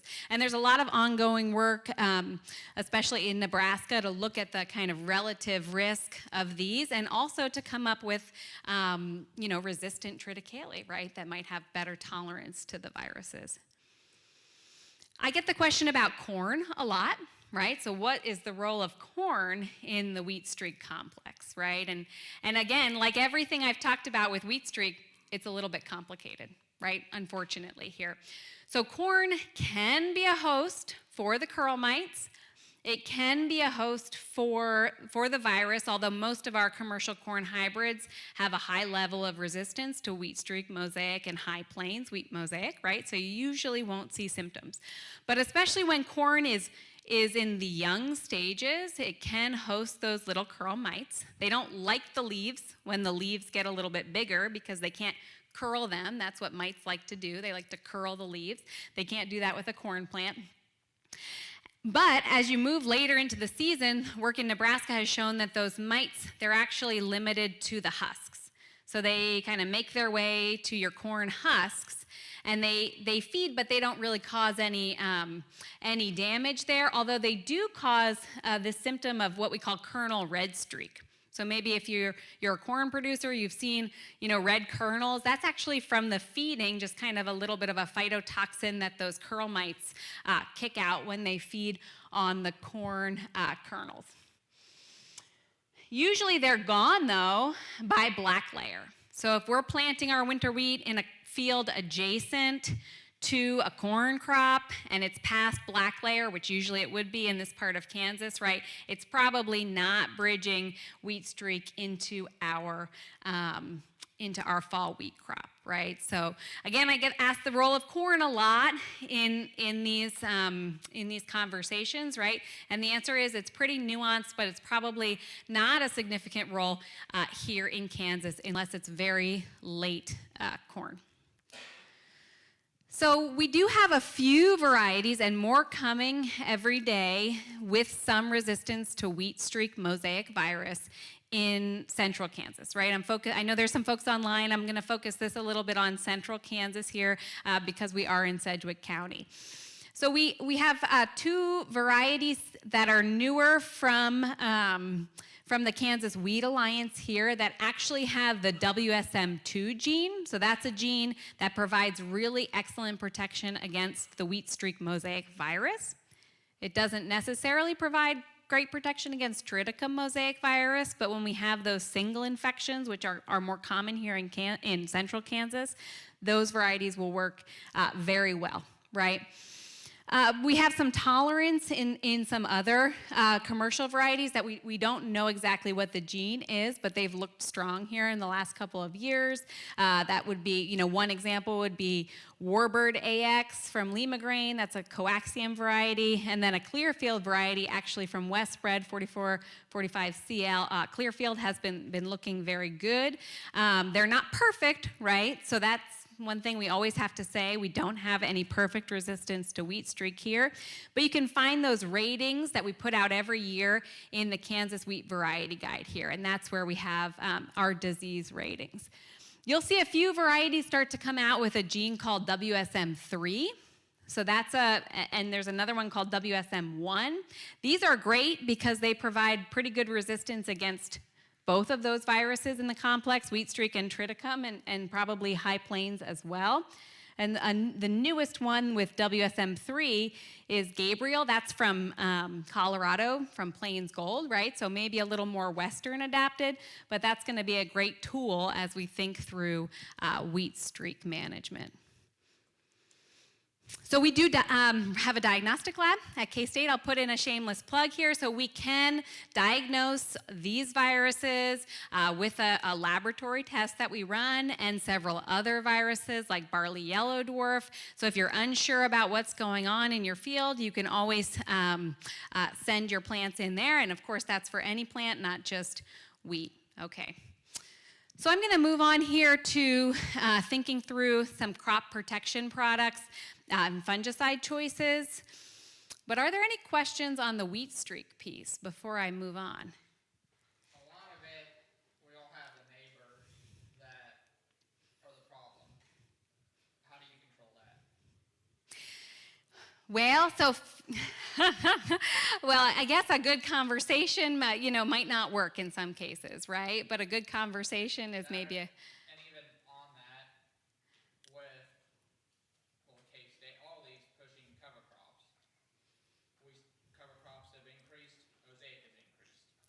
Right. So, what do you do planting into a field that has a neighboring field of volunteer wheat that, for one reason or another, right, these things happen and couldn't be controlled? In that scenario, right, you want to choose the best variety, right? So be a little defensive and plant as late as you can, right? I know that's not always agronomically the best thing to do, but if we can wait till it gets cold, as soon as the temperatures start to drop into the 50s or even the 40s, those curl mite populations, they start to go down, right? So that's why we have that late planting date recommendation. Now, if we have a year like 2024 where it stays warm through December, that's impossible to do. But in a normal year, you get a cold snap in October, you knock that back. So, and then your second question was, sorry. With the cover crops, like guys go planting a cover crop after wheat harvest, or say even later in the fall, Right. They never got rid of the volunteer, but obviously they don't want to go spray the cover crop and kill it because they want to let it stay green. And that's a Does problem. insecticide work or miticide work to get rid of the mites if they don't want to kill it? If they spray a miticide, will that get rid of them? So there's a couple things there. So, one, with planting cover crops, we've been having these conversations a lot at K-State and NRCS because there's an issue there. If you're going in right after wheat harvest, you're going to have volunteer wheat, right, that emerges after you get a rainfall. And if you don't give enough time to kill that first flush of volunteer, right, that volunteer wheat will be there and you'll have mites that are going through the season, right? So, the first thing you can do there is if there's any way to have a gap where you let that first flush of volunteer wheat come up and kill it, right? That helps a little bit, right? Because you've got that first flush dead where most of those curl mites are going to end up, right? And those secondary flushes, they're high risk, but they're not as high of risk as that first flush that comes up. And we see that not just in cover crops, but in double crop soybeans or double crop milo, right? You take it off and you realize there was a big flush of volunteer there, and that can move the mites into the fall wheat crop there. And then it's being a little bit strategic, and we're still thinking through a lot of our recommendations on this at K-State, but the cereals in a cover crop mix are going to be the highest risk, right? So if you have oats in there and other grain cereals over the summer, those are going to be high risk. But there are some things, that, for example, are immune, like sorghum Sudan, right, is immune to the wheat streak virus. It doesn't host the curl mites well, right? It probably provides a lot of shade for volunteer wheat, right? So it's kind of shading things out. So, that's really something that I think we need to have, pretty good recommendations on, but we also need to understand that it does pose a risk there, right? The same as double cropping. So are you pretty comfortable with wheat on wheat no-till as long as you control that volunteer at some stage before, 30 days before planting? Yeah, as long as you get that volunteer dead, right, and there's no cover crop, right, and no adjacent volunteer wheat, that's a good scenario, right? Because those curl mites, they only survive 4 or 5 days, right, off of a wheat crop. So they're not going to survive, I get this question a lot, in residue, for example, right? They need a green wheat host. We've been dry since about July, middle of July. It was our last rain here in our area here in Sedgwick County. Feel like most of the volunteers been controlled well. We've kind of had a 30-day window here where they really haven't had a good host to live on. If we do happen to catch a rain here in August and we do get a flush of volunteer, I mean, can it get restarted? I mean, it'd have to blow in from a long way, I would think, to get restarted here. So I guess what I'm asking is, are we safe since we've had this 30-day window where everything's been dead because we haven't had a rain, or not? I think you're safer, right? Especially if a lot of the ditch grasses and things have died, right? Because it's so droughty. I think you are safer, right? I'd get a little nervous if volunteer wheat comes up, mid-August and is beautiful and green for a month still. You could get some mites building up. But the highest risk are those flushes that come up, in July, right after harvest, that are there when wheat's still being harvested. Those are really high risk. Now, if volunteer wheat comes up in August, it's probably lower risk. But if it's there through the fall, right, there's probably enough time for those mites to get started on that. And then if it stays, that's probably the biggest risk, right? Or if it's terminated, say it comes up in August, a few mites make it there. They start to build really happily because it's very warm, and that's when they do their best, right? Then you come in and plant, September 25th. And then you terminate that volunteer wheat in, October 20th. All those mites that built up from August, they're going to be looking to disperse, right? And they're going to make their way into the crop. So I can't say it's no risk. It's really based on the specific scenario there.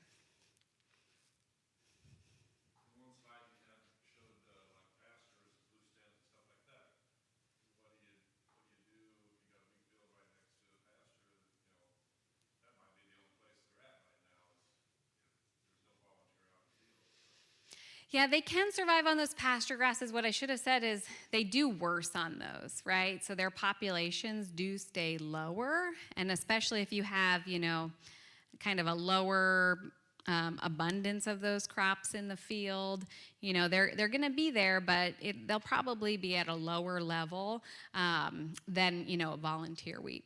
And we see this a lot. So, someone will think, okay, I think it came out of that pasture. But usually when I do that field visit, I realize there was a big field of volunteer wheat kind of 2 miles or a mile down, right? That really is probably where that source was. So pasture grasses, they can be a host, right? I don't want to say they can't be, because they can, but the volunteer wheat seems to be what really, really will cause the big, outbreaks, right? Because the populations get so high there.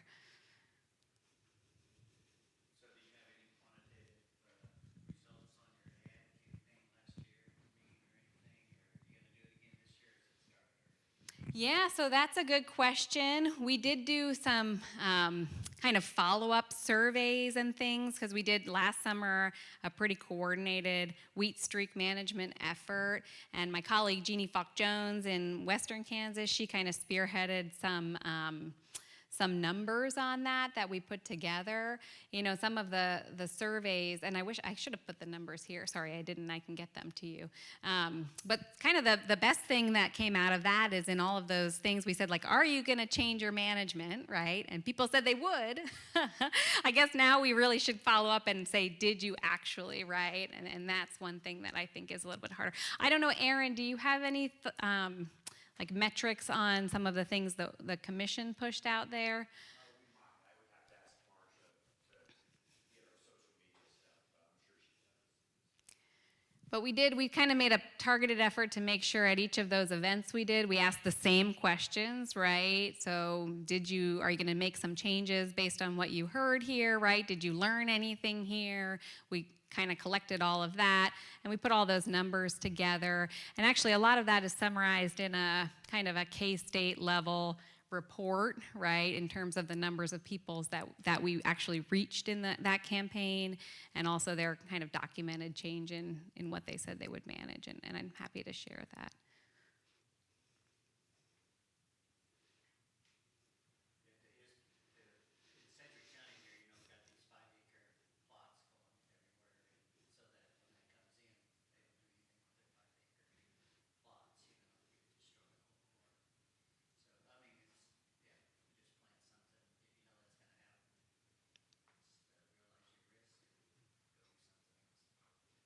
Sure, that's the kind of defense there, unfortunately.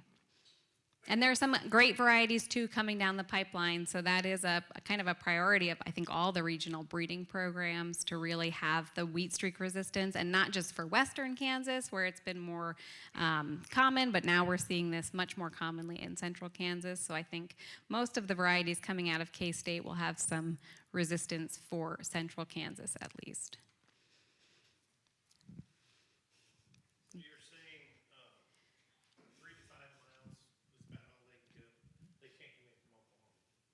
They can't come in from Oklahoma, no. Yeah, 3 to 5 miles, most of those curl mites will get in. Now, any field in Kansas that I walk, I can usually find a little bit of wheat streak, right? So there may be rogue mites that make it 10 miles. That's not going to cause any yield damage, right? You really need to be within that kind of, 3 to 4 mile radius to see the really high levels of damage. But one rogue might make it 10 miles. That's not impossible in Kansas.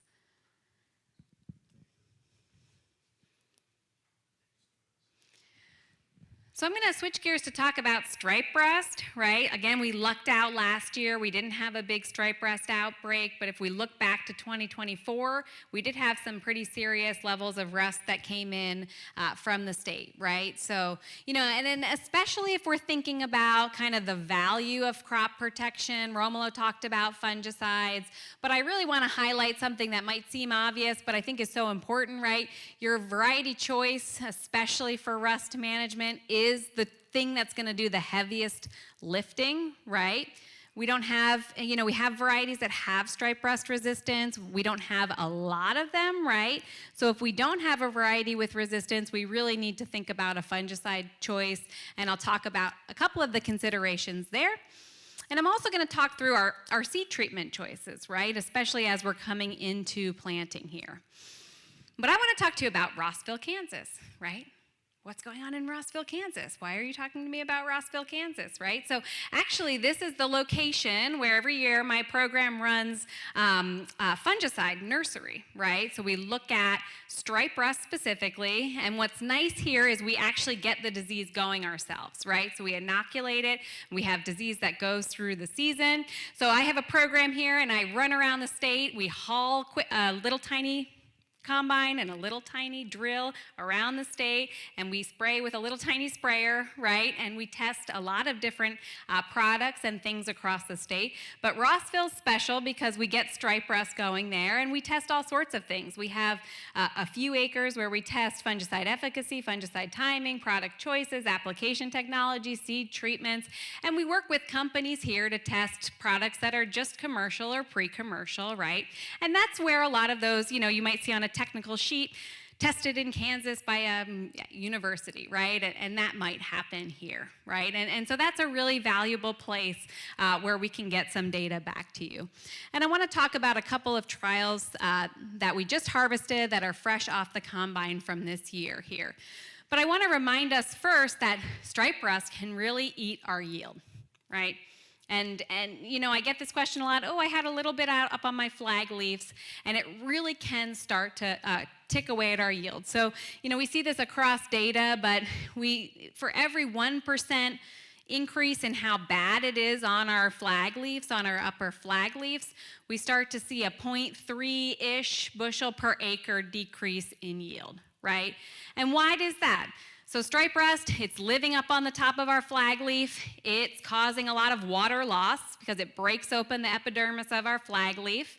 It also steals our nitrogen away from the crop, right? So it's taking it away from what it should be doing in terms of making protein and grain there, and it's making those spores instead, right? So there's a lot of things that stripe rust does to steal our yield. So what's going on in Rossville, right? So in most of the cases here, we're looking at a variety called SY Wolverine. It was up until a couple of years ago, or this past year, the top variety in Kansas according to the USDA survey there. But it's also very susceptible to stripe rust, right? So we get a good fungicide response here, and it's a good representative of a susceptible variety. And these plots all had stripe rust infection, right? So these are fungicide responses with a stripe rust infection and no other diseases present. And it was a pretty high level of stripe rust by the end of the season there. Okay.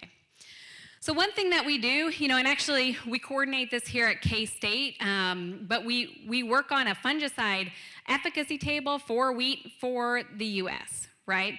And part of that is what we call our uniform fungicide trials that we run every year in Kansas. They also run the same protocol in North Dakota and other states around the country. We test different products, and then we're able to summarize that data at the end of the year. But you'll see here the treatments that we look at are your common fungicides that you'd have as options: Nexacor, TopGuard, Preaxor, Trivapro, Delaro, Quilt Excel, Tilt, Headline.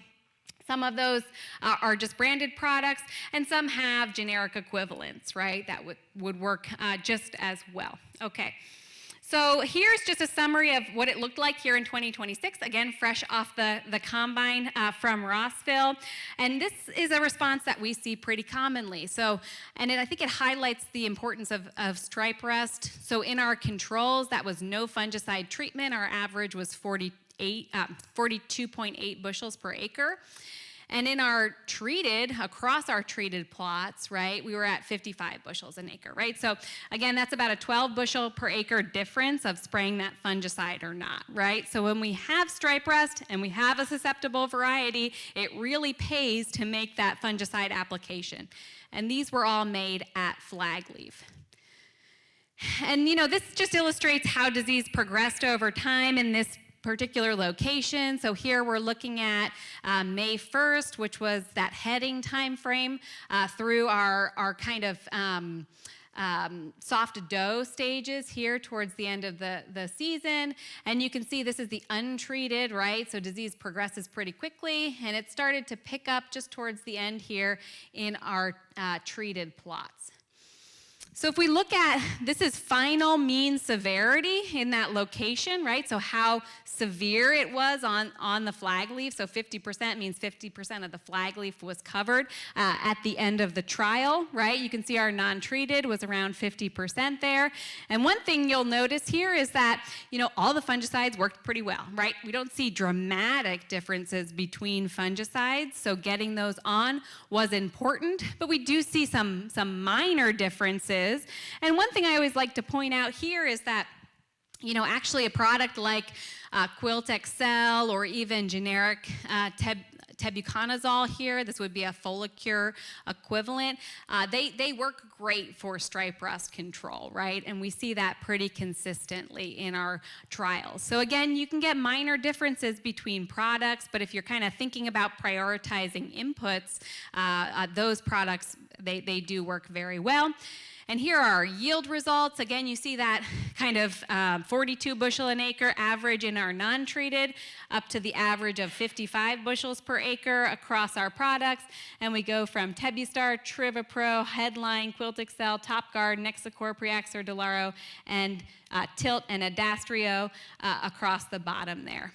I will note Adastrio was marketed by FMC, but now will be co-branded with Corteva too, so you'll have another product that's marketed by Corteva with the same label essentially.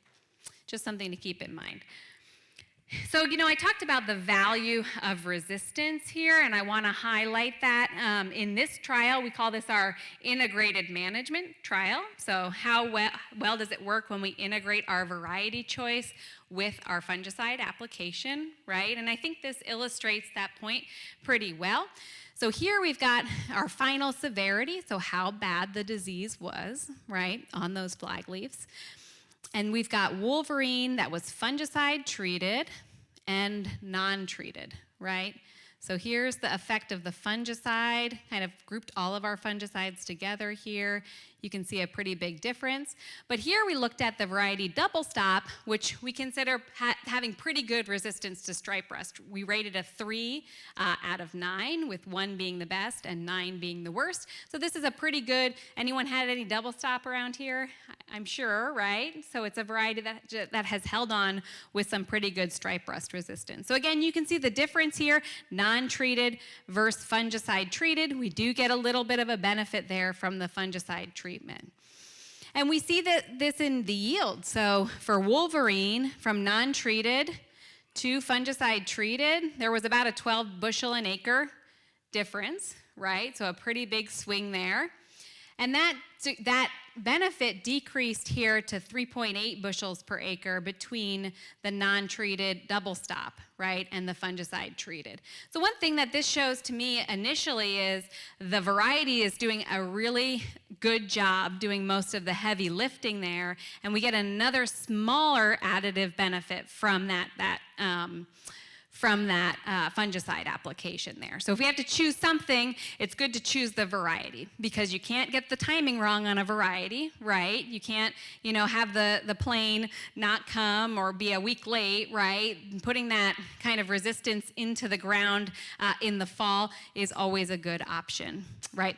Here's that same trial kind of looking across products. So we have the non-treated here, and then we're looking at Wolverine in purple, double stop in orange, right? And here you can see your final disease, it went down with a fungicide, but you didn't get down to 0, right? You didn't totally save kind of a dog there with a fungicide application, but you did get pretty close to 0 stripe rust when we added a fungicide, most of our fungicides there, to double stop, right? Again, this is under high disease pressure. And we see a very similar trend here if we think about the yield. This is yield across each of those products.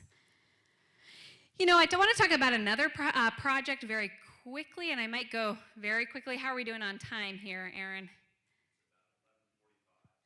Oh, plenty of time, right? Okay, I want to talk about another trial very quickly here. I might just look at this one slide because this has been really interesting, right? We've been kind of working on this. This is a pre-commercial product. It's not labeled yet, so I won't spend much time, but I think it's kind of been interesting. So this was a comparison between untreated fertilizer granular only, and then what's here in these treatments are a fungicide on a phosphorus, in-furrow-phosphorus fertilizer granular, essentially. So, and this is a Xyway treatment. You might have seen it in corn. And we, the tech rec came to me and said, "Do you think we can try it in wheat?" And I said, what's that going to do, right? We plant in the fall, and we have stripe rust in the spring. It's not going to last. Well, I was wrong, right? Happens all the time. Because sure enough, we do see some season-long protection when we have that in-furrow fungicide applied at planting, right? We don't get down to, here's a flagleaf fungicide application over here. So maybe we don't get down to the full disease reduction of that flagleaf application, but it's been really interesting that we've seen consistent some season-long control there. And we've actually gone in and extracted fungicide from those flagleafs, and it does seem to persist into the season, right? We see some yield benefit there under that high stripe rust scenario, not as good as the flagleaf application. But what it did here is it kind of slows down our disease progression, right? So that's been kind of an interesting product. And again, we're testing several different products and timings and rates and things like that there in that Rossville nursery and in other locations around the state. So how do we know if stripe rust is going to be bad? Well, we think a lot about it, right? So we start looking at the weather in Texas here in November, and we watch that weather from November to February. Now, why do I watch the weather in Texas for stripe rust? It travels, right? It's a snowbird, doesn't survive here over the winter, gets killed off every year, and it has to make its way back up from Texas across through Oklahoma and to us every year, right? So we're watching the weather there. We have some models that have been fairly accurate at predicting over the last 20 years if we're going to have a high stripe rust year or a low stripe rust year, right? And so we do make that call in late February, early March, based on how conditions were in Texas. So if it's very dry in Texas, there's not going to be a big enough spore cloud to come up, right? But in early March, we'll put out an agronomy update and say if we're predicting a high or a low stripe rust year. So that's a pretty good first indicator. Then we report when it's been detected. Jeff is like one of my best stripe rust finders, unfortunately, here for you guys. So, usually you guys are on top of, finding the first little spores that come in to the state here. He probably doesn't like me to say that, but, thanks, Jeff. We appreciate you. And we try to put that out there so right, am I going to need that fungicide application this year? We also have a risk prediction tool that we've been working on for several years at wheatdashboard.psu.edu, and that just will give you basically how risky it was on your farm in your location for stripe rust to develop. Did you have the moisture that you needed in that location? And what we do, right, is put out all of this information together, right, in those e-update articles over time to say, yep, it came up from Texas, yep, we're finding it in your county, and yes, you had really good weather. You probably want to pull the trigger on that application, right? I'll just say, I always say this just as a reminder, so we can see big yield benefits when we have disease, but most data has shown that you do not get a yield benefit when you apply a fungicide in absence of disease, right? So this is a slide I like to show that is across many studies that found an average of a maybe 1 or less than 1 bushel an acre increase when you apply in absence of disease, right? So you just don't get enough plant health benefit really for that to pay off when there is not disease. Recently, because we've been getting more questions about generic fungicide application, my colleague Darren Mueller and several others put together this, and myself put together this article on just thinking through generic fungicides, right? What do we need to think through if we are, going with a generic option, right? So I'll just point that to your attention, right? Most generic products have very similar formulations to their branded equivalents, right? But if we are thinking about a generic product, we do want to make sure that that's labeled for the crop and the disease that we're talking about, that it has comparable active ingredients, that we're actually putting on the pounds per acre of active that we expect to put on, right? Given what we know in our data. And then we want to make sure we have, similar formulations, right? So all of those things we kind of talk through in that article. But of course, generic fungicides, they will manage disease. We just need to make sure we know what we're looking at there. So every year we do put together the wheat fungicide efficacy guide, right? So if you want to know if a certain product in our testing and national testing has been good for stripe rust or good for leaf rust or good for scab, right? You can see that summarized in this publication every year, right? So, one question as we're kind of switching gears to talk about seed treatments and we're thinking about the crop protection inputs that we have to decide on here pretty quickly, I want to just give some reminders about what we need in that seed treatment package and maybe what would be optional, right? So, one thing about seed treatments on our wheat seed is, the first thing we need is good coverage. Right? That's probably no secret, but if we have a suspension that's not well mixed, right, and our seed treatment coverage doesn't cover all of the seed, right, we kind of neutralize some of the benefit there of that seed treatment. So that's always the first thing we want to look at. We want it to be pink and covering all of the seed. But one thing that's kind of interesting is that these seed treatment packages, they come with a lot of active ingredients, right? Usually they're pre-mixes. They come with a lot of active ingredients. We might have some choice about which products that we select. So I want to talk through a couple of the options here. Another thing I'll point out is that seed treatments, they provide about 30 days of protection, right? And then they're metabolized by the plant and they kind of move on. So they're really helping with our seed-borne diseases, the diseases that survive on the outside of the seed coat, any diseases that are, in the soil, right? Soil-borne diseases that might affect the emergence of our plant, but they're not going to do much after that, right? So if we think through our actual active ingredients, what does a lot of our lifting, especially for disease management, are fungicides. But maybe the most important ones are group 3 fungicides, right? So like tebuconazole, difenoconazole, tridiconazole, and several others. So these are the products that are going to do 90% of what we need in Kansas wheat a seed treatment to do. Right? They're going to protect against all those seed-borne diseases. They're going to protect against soil-borne diseases, right? That's pretty much what we need. Now, sometimes we'll have other products in the mix there too. So these like mefenoxam, metalaxyl, those are our omycete or Pythium phytophthora seed treatments. You'll see them very commonly on soybean, where you might have more common issues with Phytophthora, for example. But in our Kansas wheat, right, they're probably maybe a nice to have, but maybe we see a lot less issues with Pythium and Phytophthora, right? So those aren't really doing much of the heavy lifting for us here. This product, Sedaxane, that's a product that's really specialized for a disease called rhizoctonia, right? Also, we can see it here in Kansas, but a little more rare. So if we're thinking through the value of these inputs, that's something to consider. Next we have our insecticides. These are kind of our neonic insecticides. I'll talk about that in a moment. And then we have things like plant growth regulators, right, which, can be added into the mix there, but there is less university data because a lot of these products are very new that show a yield benefit.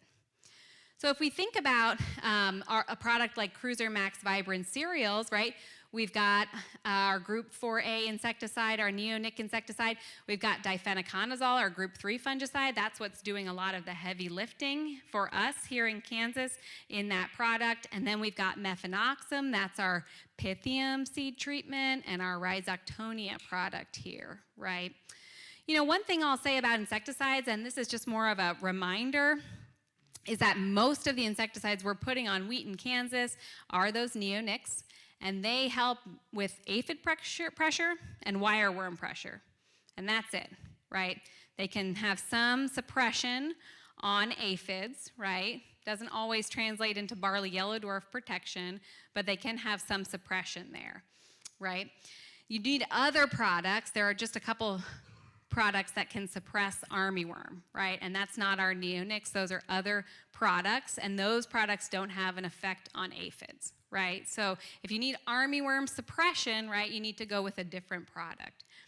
Again, those group 3 fungicides are important here, and we can think through how we prioritize the fungicides too, right? So bin run seed, that's going to accumulate more of those diseases. Maybe freshly certified seed, that's going to be a seed lot for you in the future, would be something to prioritize.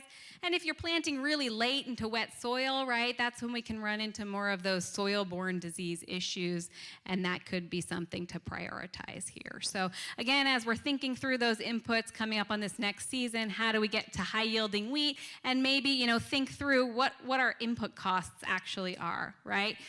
So in terms of an input, you know, variety selection is king for disease management, right? That's going to always be the safest, the most effective, the easiest to time, right, decision that we make for disease management, right? Fungicides are great, but really if disease risk is high, and in most cases generics do work well, right? We're in a lucky time in our life of crop protection where there are a lot of really good products that came off patent and work very well, right? That's just where we are in 2026. But we do need to include a non-ionic surfactant, right? We do need to make sure that product is properly applied and sticks well. You know, prioritizing our wheat seed treatment, thinking through what's in our wheat seed treatment. If we do have options, I think we can be a little bit pickier there. And I'll close with, don't forget to control your volunteer wheat, right? So I know everyone here is doing a great job doing that, right? But, you know, I can't kind of close out this disease talk without that reminder here. So with that, I will take any questions, and you can always feel free to reach out to me if anything else comes up. How long does Lomulo residual work on the armyworms? So yeah, that one's a little bit tricky because, you know, there's specific, so it only gets the young worms, right? So it's a little bit tricky there, and it does only have that, you know, 30-day period of protection, right? So you're getting young worms. About 30 days out of it? About 30 days, yeah, similar to some of these other seed treatments, from what I've seen. But that's the one I know that's labeled for at least some suppression on armyworms. And that's what, on some like the early stuff we put in for get up wheat for grazing for the cattle, we put a little bit of that on to protect it, but I don't know how long that lasts out there to. Well, that's a great, yeah, so if the armyworms come in later, right, you're gonna lose some of that residual. Yeah, that's right. You see more of an advantage like a dry year like this, treating seed. I mean, there's times I'm thinking I don't want to spend that money. And so, is it worth it if that seed's got to sit there for a while to germinate and more susceptible to worms and everything else coming in? You think it's an advantage in a year like this more so than when you know it's going to germinate right away? And it's there. Yeah, that's a great question. You know, definitely an advantage if we're going late and we're going into wet soil because of some of those kind of soil-borne diseases that need water for infection. Going into dry soil, you know, the good thing about these seed treatments is they're really not going to start metabolizing until emergence, so they won't, you know, wear off. But are you at increased risk going into dry soil? I wouldn't think so, right? That wouldn't be my first thought, that would increase your risk to some of these diseases, right? I think your seed will sit there, the product will be there, and then it will start to metabolize when it's grown. Will the seed start to degrade if it doesn't have the product? I haven't seen any evidence of that yet. So you know, that's a roundabout way to answer. Probably wouldn't be my top priority, right? I wouldn't be as concerned about that. So you think it's maybe an advantage to do it? I mean, I was versus not, you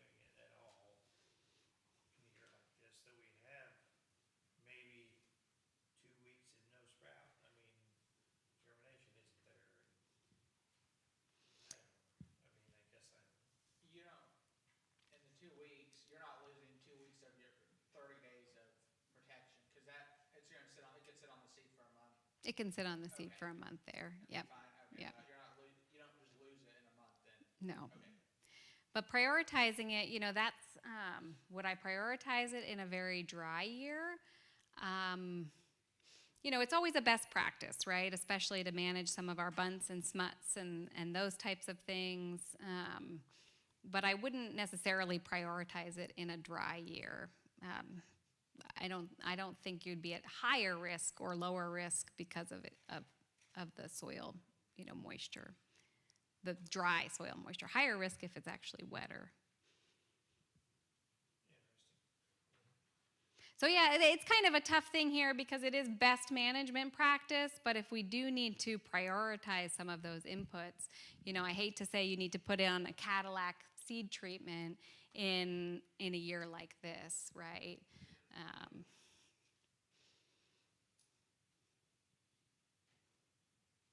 Kelsey, have you had any research looking at, for like your fungicide applied at flag leaf and the efficacy of it, like ground applied versus aerial applied?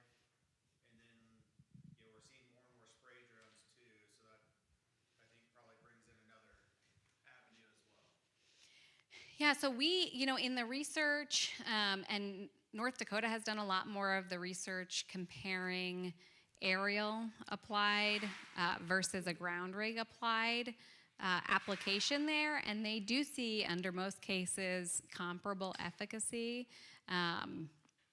One of the things that can be tougher with aerial applications is just coverage and nozzle orientation for diseases like scab, right, where you really need to cover the head, right? So you might have less ability to do that with an aerial application. But yeah, from any of the data I've seen, I don't see differences between aerial applied or ground applied applications, considering you use the recommended carrier volume, right? That seems to be a pretty important piece there. Now the drone, jury's still out on drone applications. So I'll be honest, the research in drone applied fungicides in wheat is very limited, right? And there are a lot of different drone configurations. Some of the very initial research in Kentucky has shown that there can be good efficacy, but it really matters the flight overlap. You need to really make sure that your application width is what you think it is. Sometimes we see more striping and kind of less precise coverage with drones. Drones can kind of kick up the canopy a little bit, so the deposition studies have shown that they can put a little more, preliminary deposition studies, a little more product in the lower canopy because of the way they act on the canopy.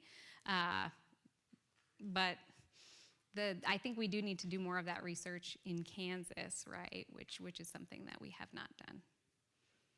So the jury's out on drones. The best management practices are not defined, right? And the technology is different. Now, I think if you have the option of getting it on with a drone and you have some stripe rust pressure and that's your only option, that's probably going to be your best option, right? But we just don't have enough data, right now.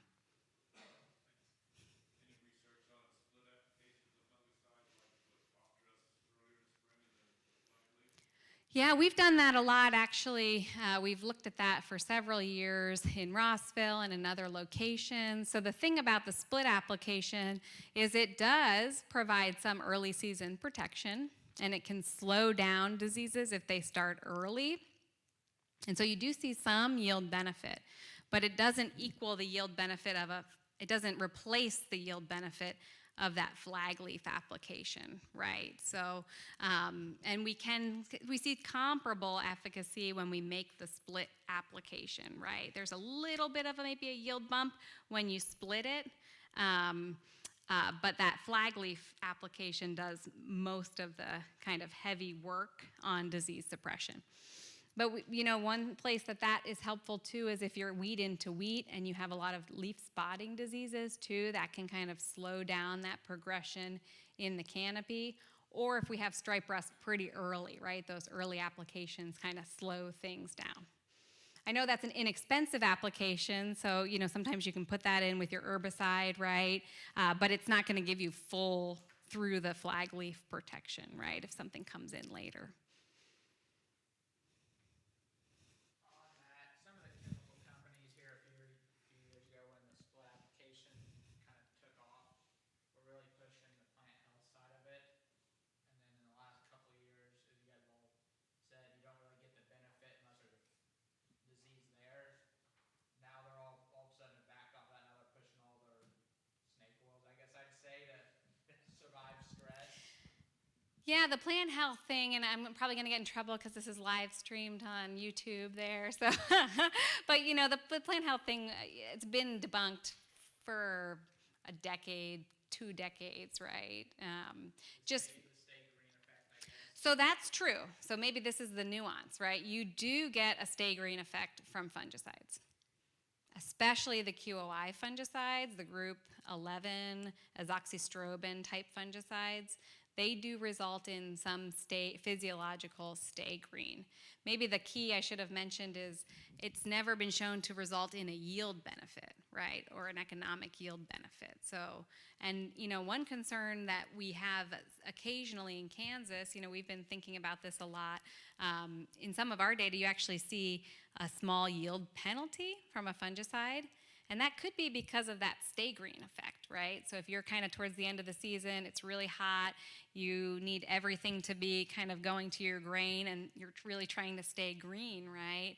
Theoretically, that could be a bit of a penalty there, right? So in absence of disease, right, stay green. You might delay harvest a little bit, but it's just, I've never seen a good study that shows that it results in, you know, yield increase and a profitable yield increase, right, that pays for the application. But it does, yeah, the stay green effect is true. You know, even the triazole group 3 fungicides have a little bit of that stay green. Usually we're applying 30 days before harvest, so, you know, it's usually not delaying harvest here in Kansas, right? So it's probably kind of tanked out anyway by the end of the season. I could talk all day, but I'm sorry you guys probably want to go to lunch. Yeah. So, I mean, we haven't had a scab issue for a couple of years now. I guess what would be your best recommendations on the scab management side for fungicide? Yeah, so that's a great question. So there's kind of key things to remember for scab, right? Highest risk is if you're going into corn stalks and you get, you know, some rainfall right around flowering. That's our highest scab risk, right? It can be pretty bad. In terms of fungicides, you have to apply those fungicides at flowering, right? So anything you apply before is not going to work for scab. And the third is, you know, Miravis Ace is a Syngenta product that's just been slightly better than some of the other products we've tested here in Kansas. There are products like Prosaro Pro, too, that, you know, work pretty comparably well, but we've seen a little bit of a benefit in Kansas data from Miravis Ace, which is a Syngenta product. And that is the case where I would not recommend, you know, going with generics, right? Unless you're just, you know, worried you have a little bit of a scab problem. But if you're kind of going into southeast Kansas and you have serious scab problems, that's not where you want to kind of skip, right, on the fungicide. And you want to choose a good variety, right? So like that's another key there. Variety can do a lot.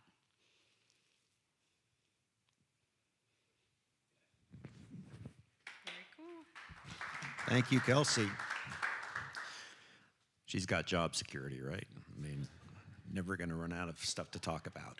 All right, for those of you online, we'll resume at about 12:45. For those of you in here, go out the door to your left. In the lobby, you'll see a buffet set up. That is for you. And we'll eat in Consulate 1, which is at the end of the buffet line. And we'll resume back in here at 12:45. Thank you.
Our plots go through the same constraints that growers are going through out there, and so we look back in the data and we try to see what would have been the best management to have taken this season. If you do get it in early, you've got the right variety, you produce more forage for grazing as well. So that's been a kind of a win there. If you're going in with a goal of having some forage if you need it, in Oklahoma we saw that, and that was kind of an exit opportunity for many producers. That was from a roundtable discussion about the 2026 wheat crop. Welcome to the Wheats on Your Mind podcast. I'm Aaron Harries. Wheats on Your Mind is brought to you by the Kansas Wheat Commission and Kansas Association of Wheat Growers. Got a chance to do a fun conversation here. We've got a number of guests lined up around the table for this episode. I want to introduce a couple of people. Romulo Lollato, he is K-State's Research Extension Specialist for Forage and Wheat. We've got John Kierkegaard, who is a farming systems agronomist with the Commonwealth Scientific and Industrial Research Organization based in Canberra, Australia. And then we've got the man behind the control board here that you never see, Dave Deacon, who is the producer of the Wheats on Your Mind podcast, and he comes from Oklahoma. And what I thought we'd do is do a roundtable discussion about the 2026 Kansas and Oklahoma wheat crop. I think it's something, gentlemen, that I've not seen the likes of in my 20-year career with Kansas wheat. Certainly, probably not in my 53 years on the planet Earth. We came out of 2023, which was a disaster crop by any standard in Kansas, 30% abandoned acres due to drought. But I think 2026 was different in many ways. In 2023, even though Kansas had a bad crop, it wasn't necessarily widespread. There were other states in the southern and central plains who had a good wheat crop. 2026 was devastating in the sense that we started with a good-looking wheat crop in the fall, I believe, and then things went downhill from there, and it was so widespread. So ultimately, we've ended up with the smallest hard red winter wheat crop in the United States in well over 50 years. So that has serious implications for farmers, obviously, and serious trade implications and things like that. But so let's take a look back, talk about what happened, and maybe some perspective on what moving forward. Romulo, why don't we start with you and just kind of give us a scenario of how things look like last fall, and then maybe we'll turn it to Dave, and he can tell us about what happened in Oklahoma, and then John, we'll bring you in. And you're unique in that you're here on a Fulbright scholarship opportunity, and you've been here since March, so you saw the evolution of the crop too, and can compare it to maybe what you've seen in the past in Australia. So, Romulo, you give us the first go. Yes, this last season was, to me, it was kind of like a season of hope and despair. Right, Perfect. So we actually started off in a really good shape. If we think back of the crop in the fall, we had some precipitation in September in parts of the state that allowed for some of the timely planting of the crop out in western Kansas. Good emergence, good stand establishment. In fact, southwest Kansas was looking really good. In many years, that part of the state is really tough to get a crop established there because of fall drought. And then we had a little bit of a gap, a window there where it allowed for growers to harvest their soybean crops or their corn crops and then sow their wheat crops as well. And then towards later in October, we started picking up rains again, which really led to almost a perfect stand establishment, right?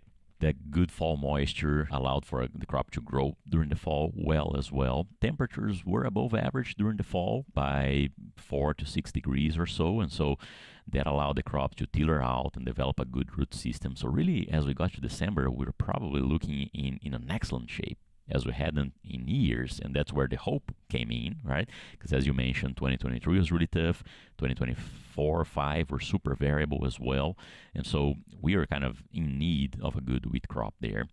So going into the winter, the crop was actually in great shape. Actually, we were hearing of some growers in western Kansas thinking the crop was probably even too big, right, and afraid it could use too much water, which they end up being correct in that. In terms of fall concerns, I did hear from a few growers in south central Kansas who were seeing even a little bit of waterlogging there because of those October rainfalls. And important to think that back in the fall, I think that the intent to plant wheat was probably close to that 7.7 to even 8 million acres or so across the state. And we got to 7.3, and part of that was because it got too late and too wet, and growers just probably didn't finish all the area that they wanted to plant the wheat crop last fall. So excellent conditions going into the winter, probably 3, 4, 5 or more tillers out there. It gives us a good winter kill protection there, right? And so we were in great shape. Now, from then, what happens is that it simply became dry, right? Any precipitation kind of like shut down there in that early November part of the fall, and temperatures were above average as well. I was just reviewing these yesterday. Temperatures through the winter were again up to 8 degrees Fahrenheit or so on average for the entire winter, higher than average, but across the wheat growing region more between around that 4 mark, 4 degrees Fahrenheit above average. Now, what does that do? I always like to contextualize that the reason why Oklahoma and Texas are able to graze their winter wheat through the winter is because they have a warm winter. So the crop never really stops growing. It's always putting a little bit of biomass there. It's not going into reproductive development, but it's growing, right? And so it produces forage. It allows growers to let their cattle graze it. And pretty much that's kind of what happened through the winter here. It was above average in terms of temperature. That crop continued to grow a little bit and continue to use moisture, right? The bigger a crop is, the more moisture it needs to stay alive there. And so it's using more water. And now remember, that's not productive use of water during that time, right? It's not like that biomass is going to turn into yield later on. It's too early for that, right? And so that biomass produced during the winter not necessarily relates to yield. So the crop continued using water during the winter. Then spring came around, and the early spring rains never came, right? So it was March, it was dry. April, it was dry as well, and temperatures were still above average. If you look at the month of April only, we had parts of the state that were up to about 10 degrees or so warmer than average. That was a really hot spring, early spring, and dry. So with that, the crop just started going through drought stress, right? Because it's getting into stem elongation when it needs a lot of water, but it has already used during the winter, so the water is not there in the profile anymore. Simply, as the water demand increases, the water was not there for the crop, and the crop started going through drought stress. Another thing that those warmer temperatures brought sped up crop development. So essentially, the phenology was advanced this year, which didn't help us because we had a few freeze events, right? So mid-March, we had very severe freeze down there across the state that really hurt the wheat in kind of throughout the state, but primarily, I think that the coldest temperatures were northwest Kansas, and we saw a lot of leaf dieback from that March freeze in northwest Kansas, some tiller being aborted there as well. Then mid-April, we had another freeze damage, and at that point in time, a lot of the crop was already at boot or heading south central part of the state. And so traveling to see the crop in May, we're seeing so many fields showing symptoms of freeze damage from that mid-April freeze that we had. So again, a lot of heads that were bleached out and just many symptoms of freeze damage throughout that central corridor of the state. And then there was yet a third freeze that primarily hurt the crop in northwest Kansas, but that was in early May. So again, those warm temperatures during winter and spring sped up crop development, and then those freeze really damaged the crop. The temperatures in May kind of came back a little bit closer to normal, and there was a few rainstorms that came by towards the late part of the month, but they came with hail as well, right? So we went from a crop that was looking really good to a drought-stressed crop, freeze-damaged crop, and hail-damaged crop. And then the cherry on the cake was when the crop was ready to harvest, it wouldn't stop raining, right? So parts of Solomon and Salina in that region were seeing waterlogged conditions. The harvest really prolonged much longer than it usually would compared to when they started. Well, it was still an early harvest, but because the crop was early, but it was just a long and drawn out harvest because of all that rain. So yeah, pretty much anything that could go wrong with the crop. Well, Dave, our down under in Oklahoma, where everything bad that happens in Kansas happens to Oklahoma first. Right. Let's not ignore the fact that what a wonderful year for grazing with cattle prices where they were. So tell us the Oklahoma story. Well, in Oklahoma, being with Oklahoma State University for years, we always had the joke, our football team's best years were 1945, 2011, and next year. And we were really hoping for a great next year. And much like our football team this past year, it kind of puttered out when it came to the wheat crop. And we had great potential for a crop as folks were planting.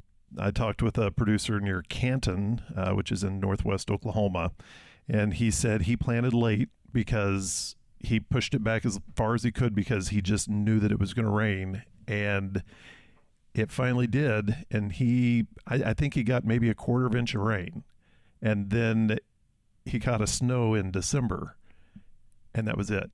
And so he was going off of any soil moisture he had, and it wasn't great. So that kind of summed up the northwest portion of the state. And southwest parts of the state, they got the timely rainfall, they got what they were hoping for, and then it stopped. And it was probably the most varied crop I'd ever seen in Oklahoma, because you could go county by county, field by field, and it would be different.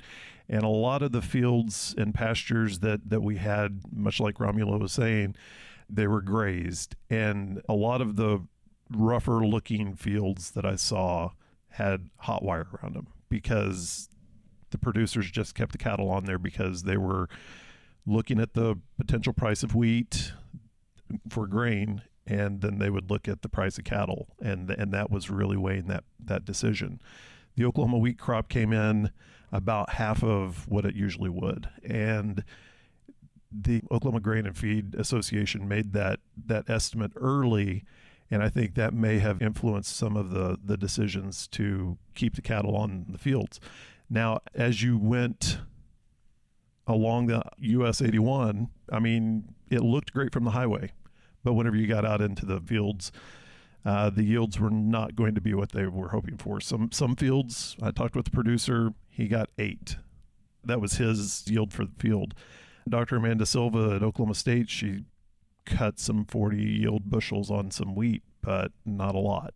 As you move from south to north, the crop got a little bit better. Up near the Ponca City, Blackwell area, there was better yields through that area. As you moved out towards the Panhandle, there were 10 bushel yields out there in the Panhandle. That's to be expected in that area, because if you're doing dry land wheat out there, you don't have a lot of rain. The only thing was it started to rain in May. Now, if we back up, a lot of the producers in western Oklahoma were hit with a 90-degree day in February, which doesn't always happen in Oklahoma, which rarely happens in Oklahoma. In Kansas, you guys were dealing with freezes. We were dealing with heat bursts, I guess. That kind of woke the crop up and said, we're ready to make a crop, and then it cooled down again. That's where a lot of producers in western Oklahoma saw their decisions being made in that time. But wheat harvest started about 2 weeks early, and it was pretty much all but done by the 4th of July, which is very rare in our part of the world. But when you have half the acres to harvest, it moves pretty fast through there. John Kierkegaard, Fulbright Distinguished Chair in Agriculture and Life Sciences here at K-State. So you had the pleasure of coming into Manhattan, Kansas from Australia in March. So saw the crop probably at its peak, and then went on the Wheat Quality Tour, which is the second full week in May. So being an outsider at that point in time, if you had just been thrown into your average Kansas wheat field with no background, what would your perspective have been? Looking at the weather report when I was arriving in Manhattan to decide what sort of clothes we would bring, it was predicting 70 degrees Fahrenheit the day we arrived, but it was telling me that it was Negative 10 or negative so. 10 Fahrenheit the day before. So I thought there was something wrong with the weather app, but it turned out that was real. I got here just after that pretty significant freeze in March. On the wheat tour, I guess, it took me by surprise, and I'm glad you said, Aaron, at the beginning of this talk that this season's the worst you've experienced, because I'm very glad for your farmers that is the case, because I was shocked at the first crop we stopped at on the wheat tour. We went sort of out through the centre and up towards Colby on the first day, and the first crop we stopped at was only kind of bit above ankle height, still green, but so I was a little bit surprised at how short it was. And then as we started looking at the heads and counting the heads, we saw the level of freeze damage in it. So we saw the drought and the freeze damage there pretty much on that first crop. As we went west through the centre, we stopped a little north of Cheyenne Bottoms and stopped at a farm where there were 2 crops side by side. One had been sown after alfalfa and the other after fallow. And the alfalfa there was barely a live plant in that field. And the other crop looked reasonably good. And then we sort of headed up towards Colby that day. Second day, we headed south all the way down into Oklahoma and came back along the Panhandle. And I was surprised, actually, some of the best wheat I saw on the trip was sort of coming in from sort of south of Wichita. It was not quite in the Panhandle, but I saw these crops which were just about done, pretty decent-sized heads on them. They were less heads, but good-sized heads, and I didn't really know, but I was figuring probably sown early, right? Yeah. Because they were going to be grazed, and probably saved because they were early, and got through, hopefully with some grazing as well, because the grower would have made some money from that. But just the earliness to escape the heat and the drought, that was a real interesting to see that variability. But yeah, and then as Romulo said, I think on the last day coming back from Wichita home, we stopped at one more field, and it had been hailed on the night before. It's all the heads broken over. So and as I mentioned, I just headed back to Australia for a little period in June, and apparently didn't stop raining the whole time. The guys were trying to get it off. So I certainly haven't seen anything like that all in the one season in Australia. I've seen pretty severe, droughts and frosts, widespread, long-term droughts. We only grow one crop a year, so we've got all our eggs in that winter crop basket. So we haven't got the opportunity to sort of pull something back with a summer crop in most of the Australian wheat belt. But what we do have is animals. So that's why the wheat sheep system developed in Australia, because when those failures happen, the livestock can utilise the failed crops, or you can cut for hay, or you can dual purpose. And yeah, that's certainly a great tool now for a lot of Australia. The dual purpose wheat's a really good flexible option with lots of what we call exit options. Season's going with you, great, graze it, take it through to grain. If it goes well until September, well, you might get a graze and then a hay cut. But if you get a year like you guys just got, then our guys will just graze that out. But often the stock prices, if the stock prices and the grain prices are not in sync, then sometimes you can do well with the animals. And sometimes in Australia the grain price is up when you have those bad seasons, and so actually in some of those years you do a little bit better in profit wise than you might think, because the prices are okay. But when they're both down and those years happen, it's pretty significant. But yeah, I think all in all I've gone home with a new appreciation for the challenges facing you. But I'm glad to hear that the 2026, may you never see one again, right. Is not normal. Well, I spoke at a Latin America's Buyers Conference last week to our customers in Central Mexico and Latin America, South America, and one question came from the audience and said, "Why are you so confident that the next year's crop is going to be bigger?" And I said to them, "I don't think you understand how hard it is to get a crop this small. In this day and age, with modern technology and with the quality of farmers we have, it's almost impossible." That was going to be my next question to you, John, comparing kind of off ramps and decision makings in a year like this, when or when not to harvest. Of course, the Kansas farmer, the Oklahoma farmer have crop insurance to take into account. The size of the wheat, the potential yield, the different off ramps that you have, but you have a few more, I would say. Yeah, and certainly crop insurance is not as widespread and as part of the system. Certainly for hail and frost, farmers can certainly be insured for some of those things, but the multi-peril insurance and that sort of thing isn't. So the farmers pretty much sort of rolling the dice and have plans in place. So I think guys that are on properties with low-lying areas that are frost-prone, they'll have a hay business. They'll be set up to cut hay and to do that pretty quickly when that happens. And the advice on that's sort of improving all the time. The drought and the heat. I think one of the big changes in Australian cropping in recent years has been the shift to earlier sowing. So what's been happening is that our autumn rain for sowing has been dropping off. Our heat's increasing in the spring. And the response to that is, and summer rain is still there, right? So we're not doing anything in the summer, so that rain falls on sort of fallow fields. But if we can capture and store that moisture and use it as a sowing opportunity, that's really where we've shifted to. So rather than be forced to sow later and later and later and see our yield potential dropping, even though the breeders have been good at giving us quicker varieties, we've sort of stepped in the other direction and said we need to hang on to that summer moisture as best we can, and learn how to get a crop up from that deep moisture and just get it up and established. And if we can do that, it does set it up in a much better way to deal with the heat and the frost. So that's been a big shift in recent years, and that's really helping. And of course, if you do get it in early and you've got the right variety, you produce more forage for grazing as well. So that's been a kind of a win there. This last year, I did some work with the Oklahoma Wheat Commission, and I asked Dr. Amanda Silva, who's a small grain specialist there at OSU, I said, can you rank the importance of variety selection, moisture, and planting date? And she said, from 1 to 3, most important would be moisture. And the second would be planting date, and then variety selection. Because Oklahoma State University puts out a lot of different varieties, and they're a patchwork for the state. You know, this one's going to work really well in this area, and this one in this area. And that's why I included the variety selection in there. And she said the moisture, that's going to make the crop, and then the planting date. And she saw that from field to field, from county to county. And I think that played as much in it because, you know, if you, like you said, if you're going in with the goal of having some forage if you need it, I think in Oklahoma we saw that, and that was kind of an exit opportunity for many producers. But the need for grain, I mean, that's the reason why you're putting it in the ground.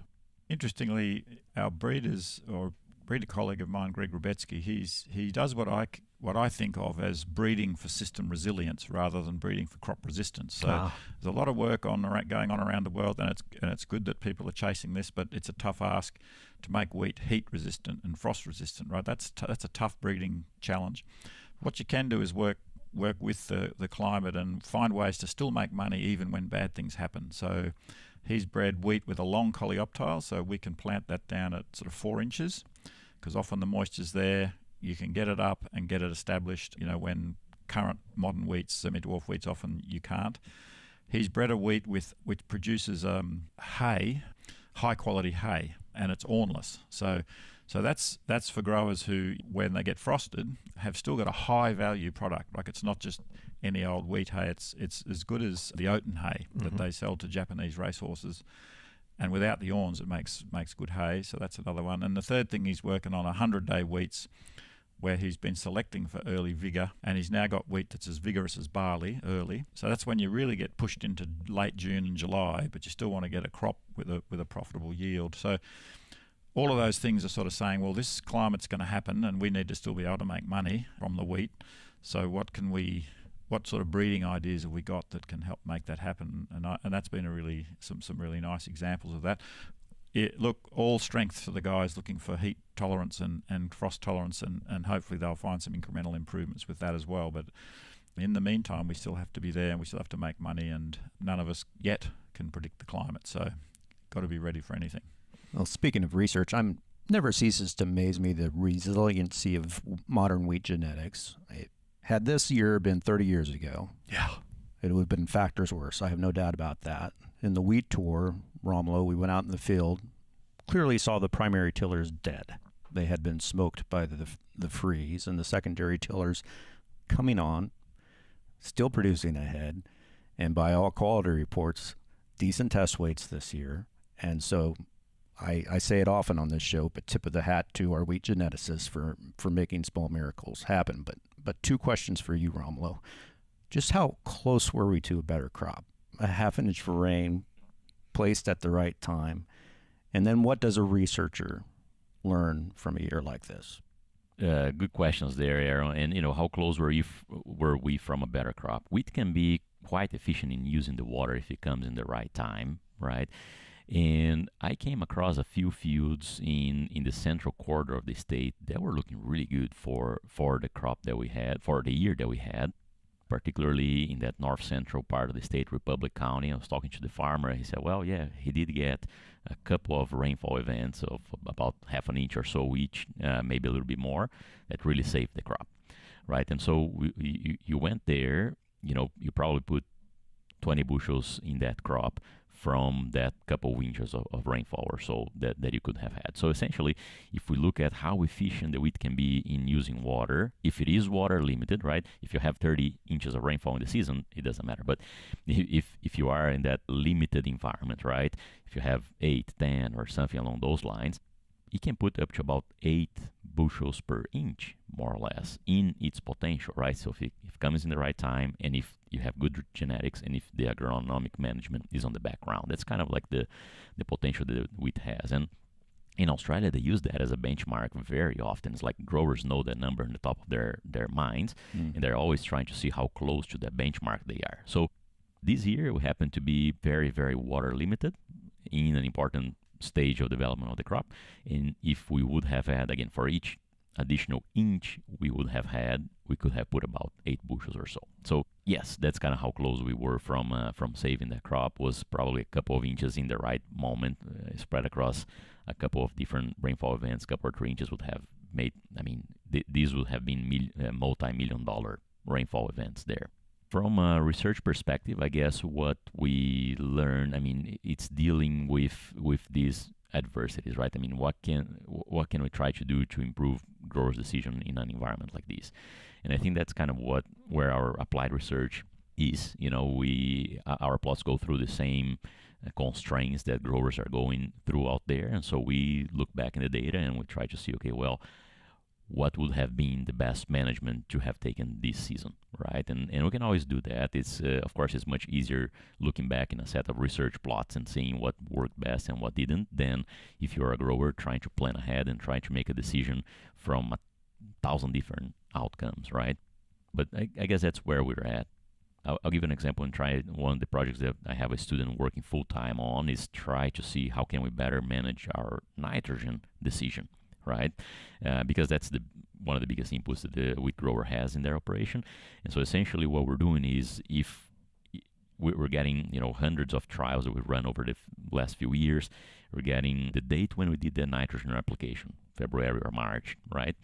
And we're looking at weather to date in each one of those trials and then doing a prediction of all the different yield outcomes we would have had in the last 30 years in that location. So essentially, based on the weather in the last 30 years, in that point in time, right, in February or March, when we're making the decision, what's the weather and what's the probability they're going to reach to a given yield potential so we can make an informed nitrogen decision. So again, years like these, they are really tough. It's very hard to make money on it. We do have learnings from a research perspective that then we can actually look back and say, well, probably this year, just as little input would have been probably the most profitable out there. One quick comment that I have, since we have Dave and John here in the call as well, and we were talking about all the things that the crop went through. I also have a very short story because we were visiting with Amanda Silva in late April, took John there. And as we were driving back, we didn't mention, but another thing that the wheat crop went through, right, this season was tornadoes. So we were driving back from Oklahoma in the day when Enid got that tornado, late April. And I've never seen such a scared Australian before. as we were driving and trying to come to Manhattan, I even changed the route that I was driving. I felt, John, you felt more comfortable. Hey, there was one in Manhattan because your wife rang and said she was in the shelter, and there's one coming behind us in Enid, and we were in the middle. I was thinking, gee, I better trust this guy from Brazil in this big truck, knows what he's doing. You got a Brazilian trying to escape tornadoes with an Australian. Yeah, you see how that goes. Well, Romulo, this is ironic because the first year you were on the wheat tour, your father came along and you were in a car with me and we were headed east towards Wichita, and I looked off to my left and by golly, there was a tornado. And I pointed near Greensburg, which is another level of irony, and I pointed out that tornado to them. Had I not been with people whose safety I was concerned about, I would have been chasing that thing, trying to get closer, but I did not want to scare my new Brazilian friends.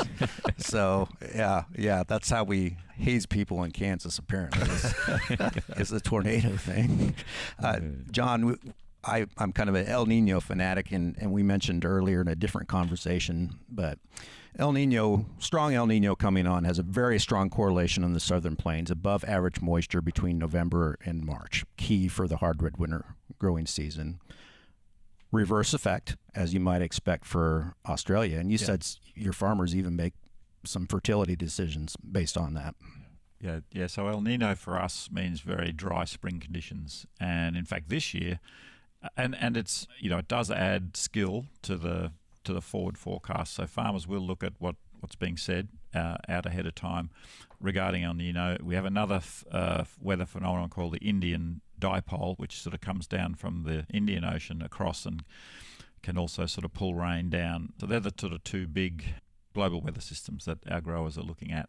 And the El Nino predictions tend to be pretty spot on in the sort of northern wheat belt, so up in Queensland. As you come further south, gets a little bit less predictable, but still it'll push you into, more likely than not that you're going to get a below average spring.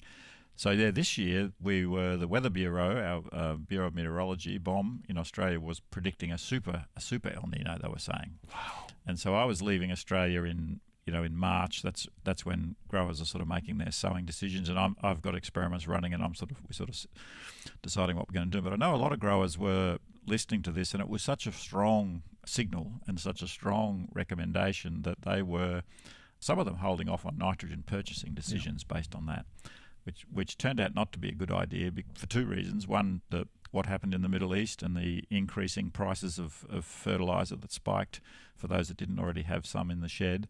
As it turned out, the rain sort of kept coming, and the Australian crop at the moment looks very good. So this prediction has not yet occurred. Even my friends in some of the dry mallee areas of South Australia where Romulo was based have got some beautiful looking crops set up this year. So everybody's a little surprised but grateful. It can still, from July in Australia, mid-year when we're making our nitrogen decisions, you can get anything from a 30 bushel crop to a 90 bushel crop, because the weather is that variable and that unpredictable. So who knows what will happen from here on in, but they're pretty well set up. They've got pretty full profiles of moisture. The crop's coming through, starting to, elongate. So I think we're probably in some parts of Australia already there for a reasonable crop, underpinned by that stored soil moisture, even if things go as they were predicting. At the moment, it's looking pretty positive, touch wood. But that is a factor in our weather predictions that the growers will add into their thinking when they're making those decisions. Here's the seasonal forecast. Here's the El Nino signal. They will look at that seriously.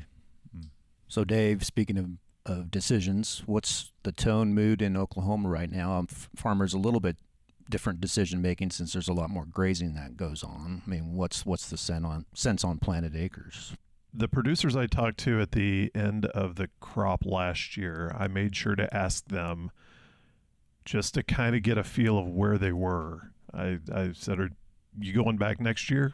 And they said, I would say probably about 90% of the producers I talked to said yes.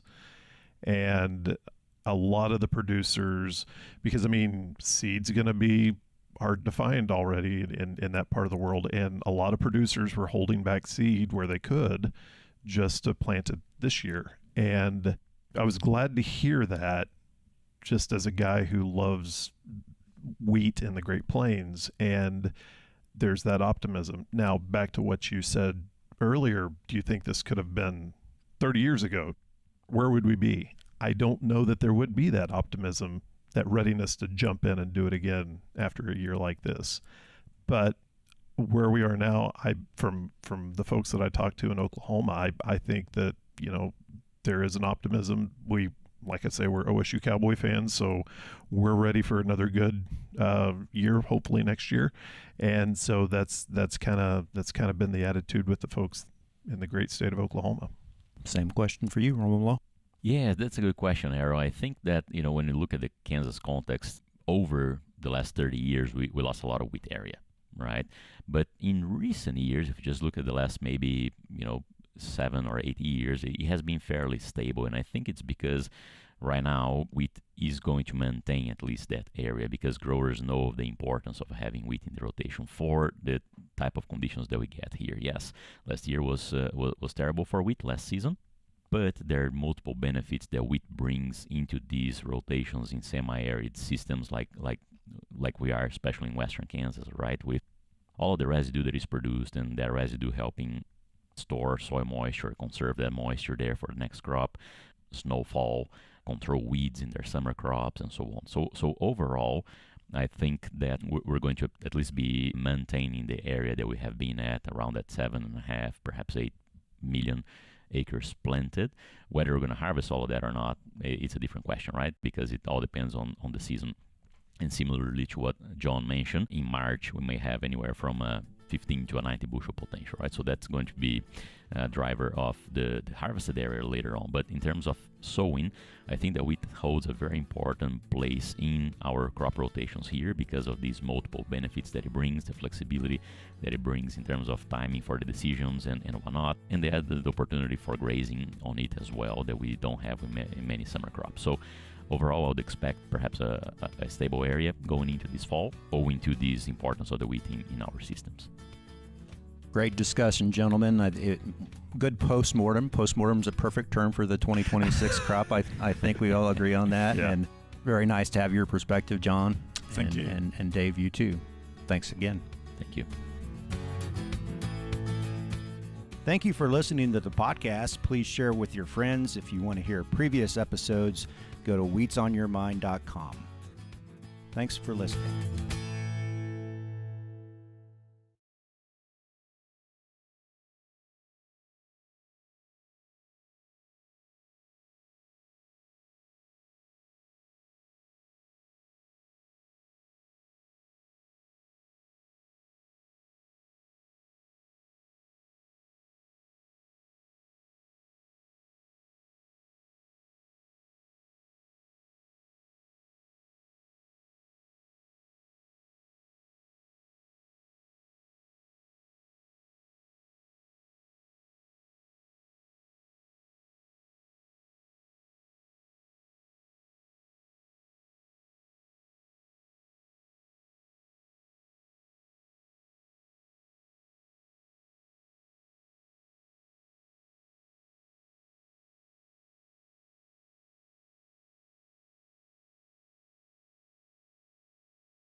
have a presentation about a little bit about precision ag. Deepak Joshi is with Kansas State University Precision Ag Specialist. He's been with K-State for about 2 years. All right. Thank you, Aaron. Hi, everyone. Welcome after good food and lunch. I can completely understand after the lunch situation, actually. So I'll try to be more entertaining. I'll try to speak less and not to be a boring speaker as well.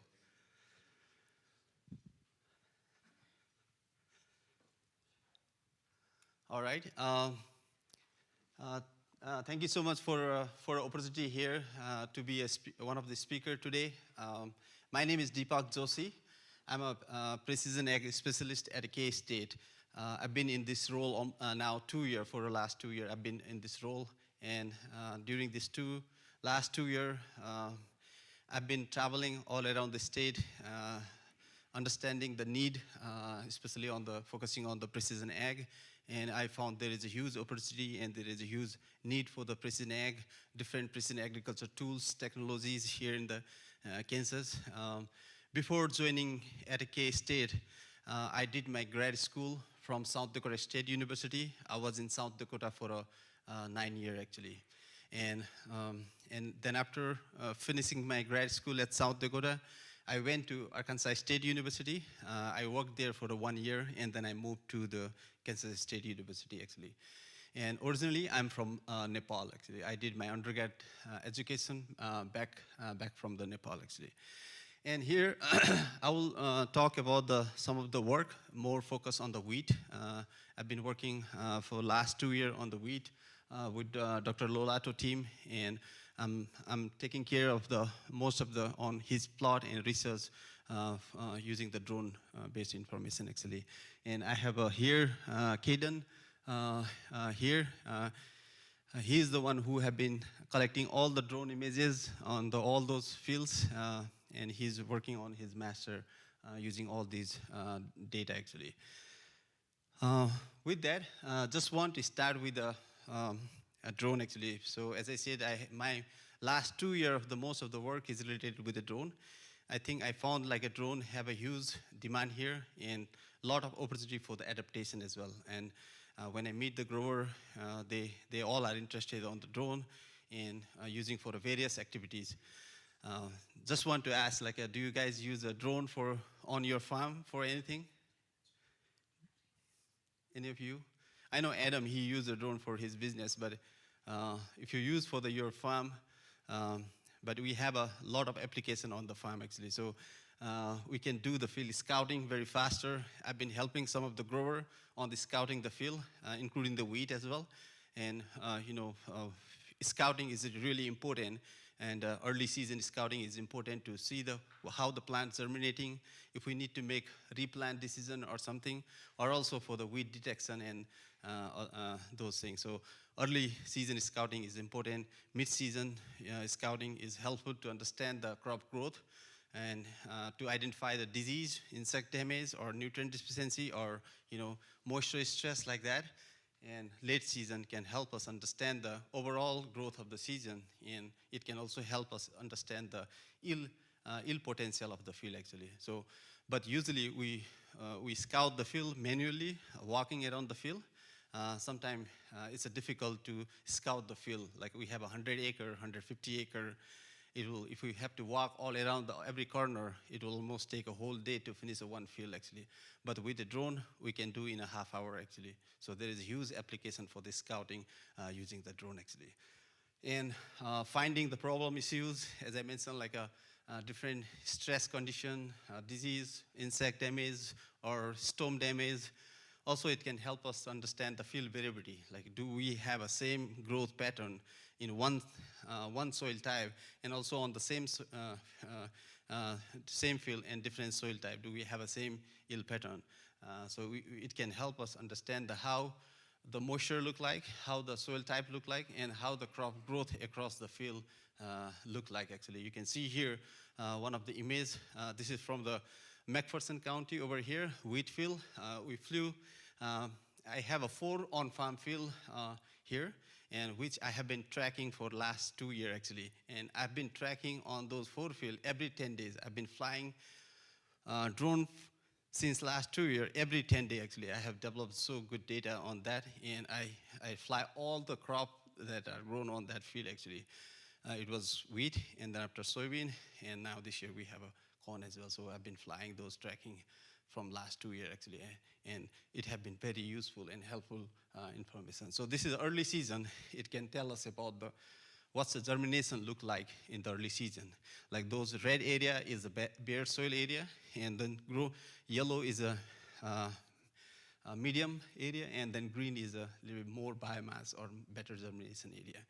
And same field, I flew again in the mid-season, a little bit after a couple of weeks in the mid-season, and we can see the growth pattern, how the biomass and progress, how the growth vigor look like.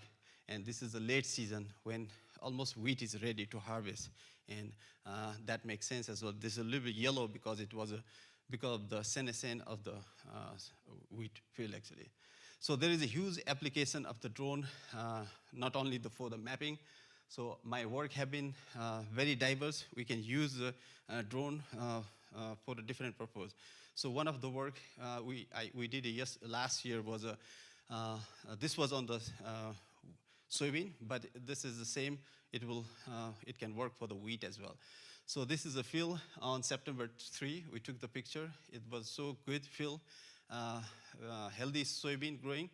And September 4 night, it was a big hail event over there actually, and there was a big hail event, and it badly impacted the plant actually growing there actually. And then we went there and flew the drone regularly every weekly basis until the harvest, and to see if we can use the drone-based information to see and estimate the damage estimation of the field actually. And the damage not going to be the uniform throughout the field. It's going to be in the different zone actually. So that's what we are trying to do actually. And we already completed this work. So this was after the hail damage, September 6 image.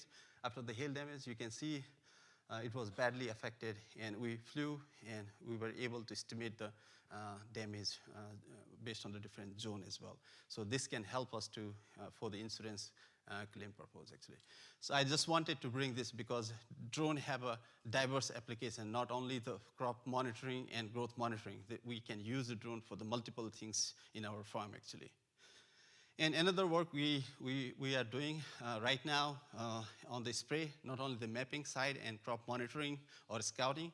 Now the spray part is the big in Kansas. There is a huge application on the spray, a lot of demand as well. This is a work we are doing, the on-farm work. On this one, we are testing how high we need to fly to spray with the drone, and what the speed is the best for the spraying, and at the different canopy as well. Like we are also testing the canopy penetration, like do we have the same quality of the spray on the top leaf, middle leaf, and the bottom leaf actually. So this is really cool study we put. We had a last year as well, but we don't have enough replication. But this year we have a very cool project, and we have a really good replication number as well. It's in the Topeka and Rossville actually. So I just brought this together. But there is a huge demand for the wheat as well on the spray side. I've been trying on the wheat, but the only one challenge I have been facing with the wheat is a spring wind actually. Always this year have been so windy spring. It's so difficult on the wheat to spray, and also even for the mapping purpose as well. That have been really big challenge for the spring spraying and flying drone actually. Beside those ones, so this is my main focus of the talk today. We'll discuss about the wheat, and I've been collaborating with Dr. Lollato team. I've been flying the drone, and on this study we have at the 3 different locations this year: Belleville, Manhattan, and Hutchinson. And we had the same study last year as well in Belleville, SM Bottom, and Hay actually. And on this research, we have 4 different treatment varieties, 4 different varieties we have. We are testing 4 different varieties. And planting time, we have early planting, optimum planting, and late planting treatment, and also the seeding rate, low seeding rate and high seeding rate, and along with the fertilizer rate as well. So we have a no fertilizer application as well as fertilizer application. And on this field, I've been flying the drone. Kaden have been flying the drone regularly basis as much as we can. And our main plan is how drone can help to understand the effect of all these treatment. Can we use the drone and compare in-season growth of the crop?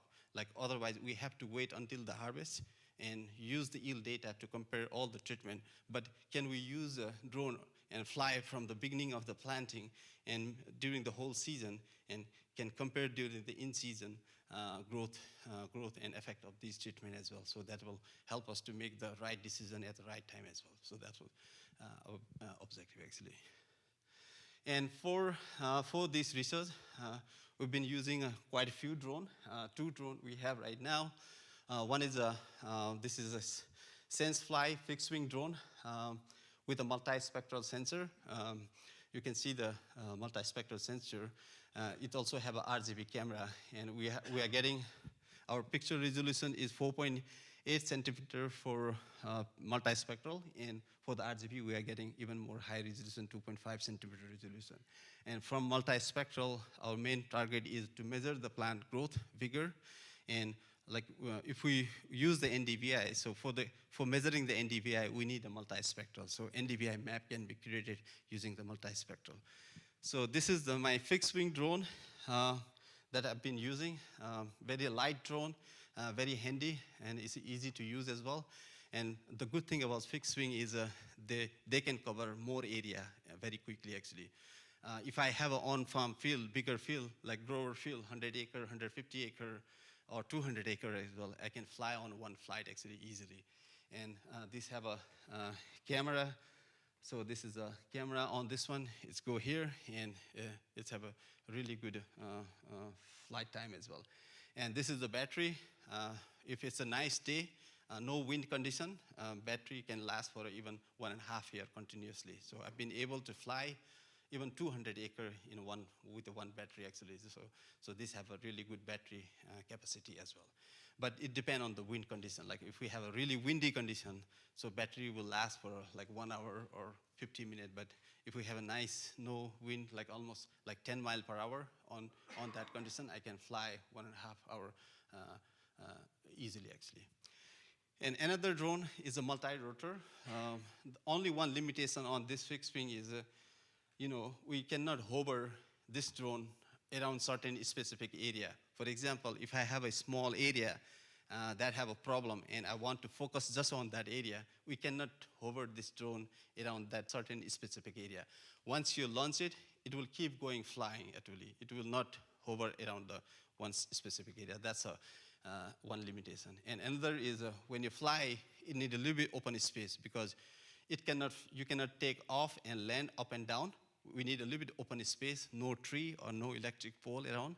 So we have to throw this into the angle, into the air. So this is another limitation. But this is really good for the battery and the larger area if we have an on-farm field actually. And another is a multi-rotor, look like an aeroplane. It have a 4 rotor, and the good thing is we can fly up and down. We can focus certain small specific area as well. One limitation on this one is the battery actually. So compared to that one, the battery on this one usually lasts for around 45 minutes. So battery is a little bit limitation, but it's a nice for the small area, small plot trial, like those things, small area if we want to focus, this is a good thing. And another special thing about this drone is the sensor actually. So if we don't have these camera on these drone, if we just use this, there is no value of this drone actually. So the value of the drone is because of the camera we have inside the drone. Without a camera or sensor, this is just like a toy. So there is no value. So main important part is the sensor, and this is the main expensive part as well. And this one has a multispectral sensor, and this have a thermal sensor. So we can see here, this is the thermal camera. With this thermal camera, we'll be able to measure the temperature difference of the crop or of the animal. So there is a huge application on this one as well. So this work on the same principle like human. When we are sick, we go to the doctor. Doctor, first thing will do is he will use the thermometer to measure the body temperature. And if we are sick, our body temperature is always high. We have always a fever. So it's the same.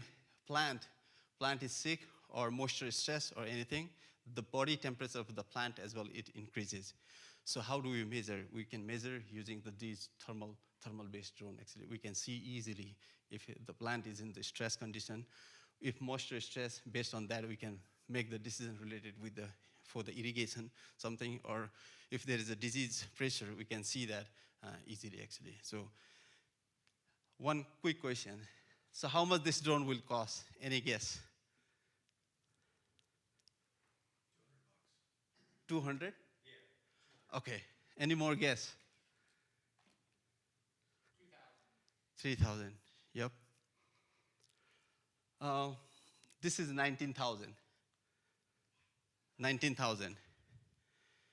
Without the camera? 19. 9. With camera, with everything. With camera and with this backpack, it comes with a nice backpack. So everything is 19,000 actually. And how much this will cost, this thermal? 18,000. Yeah, quite close. A little bit more than 18, it was a 21,000.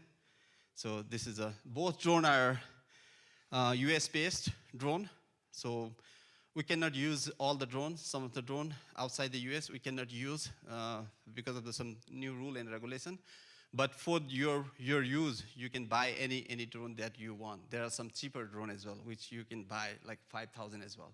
But those drones we are not allowed. If you work for the federal government or for the state, we cannot use those drones anymore. But this is a really strong drone.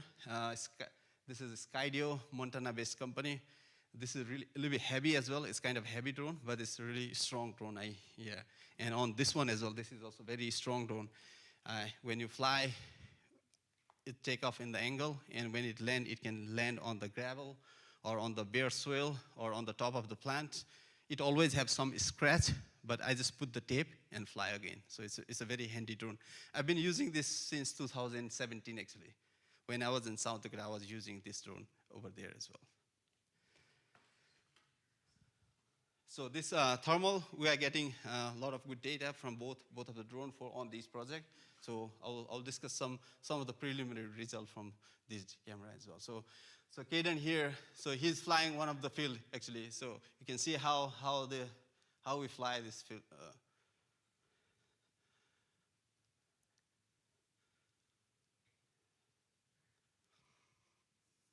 It was a cloudy day when we flew there. It was a very cloudy day.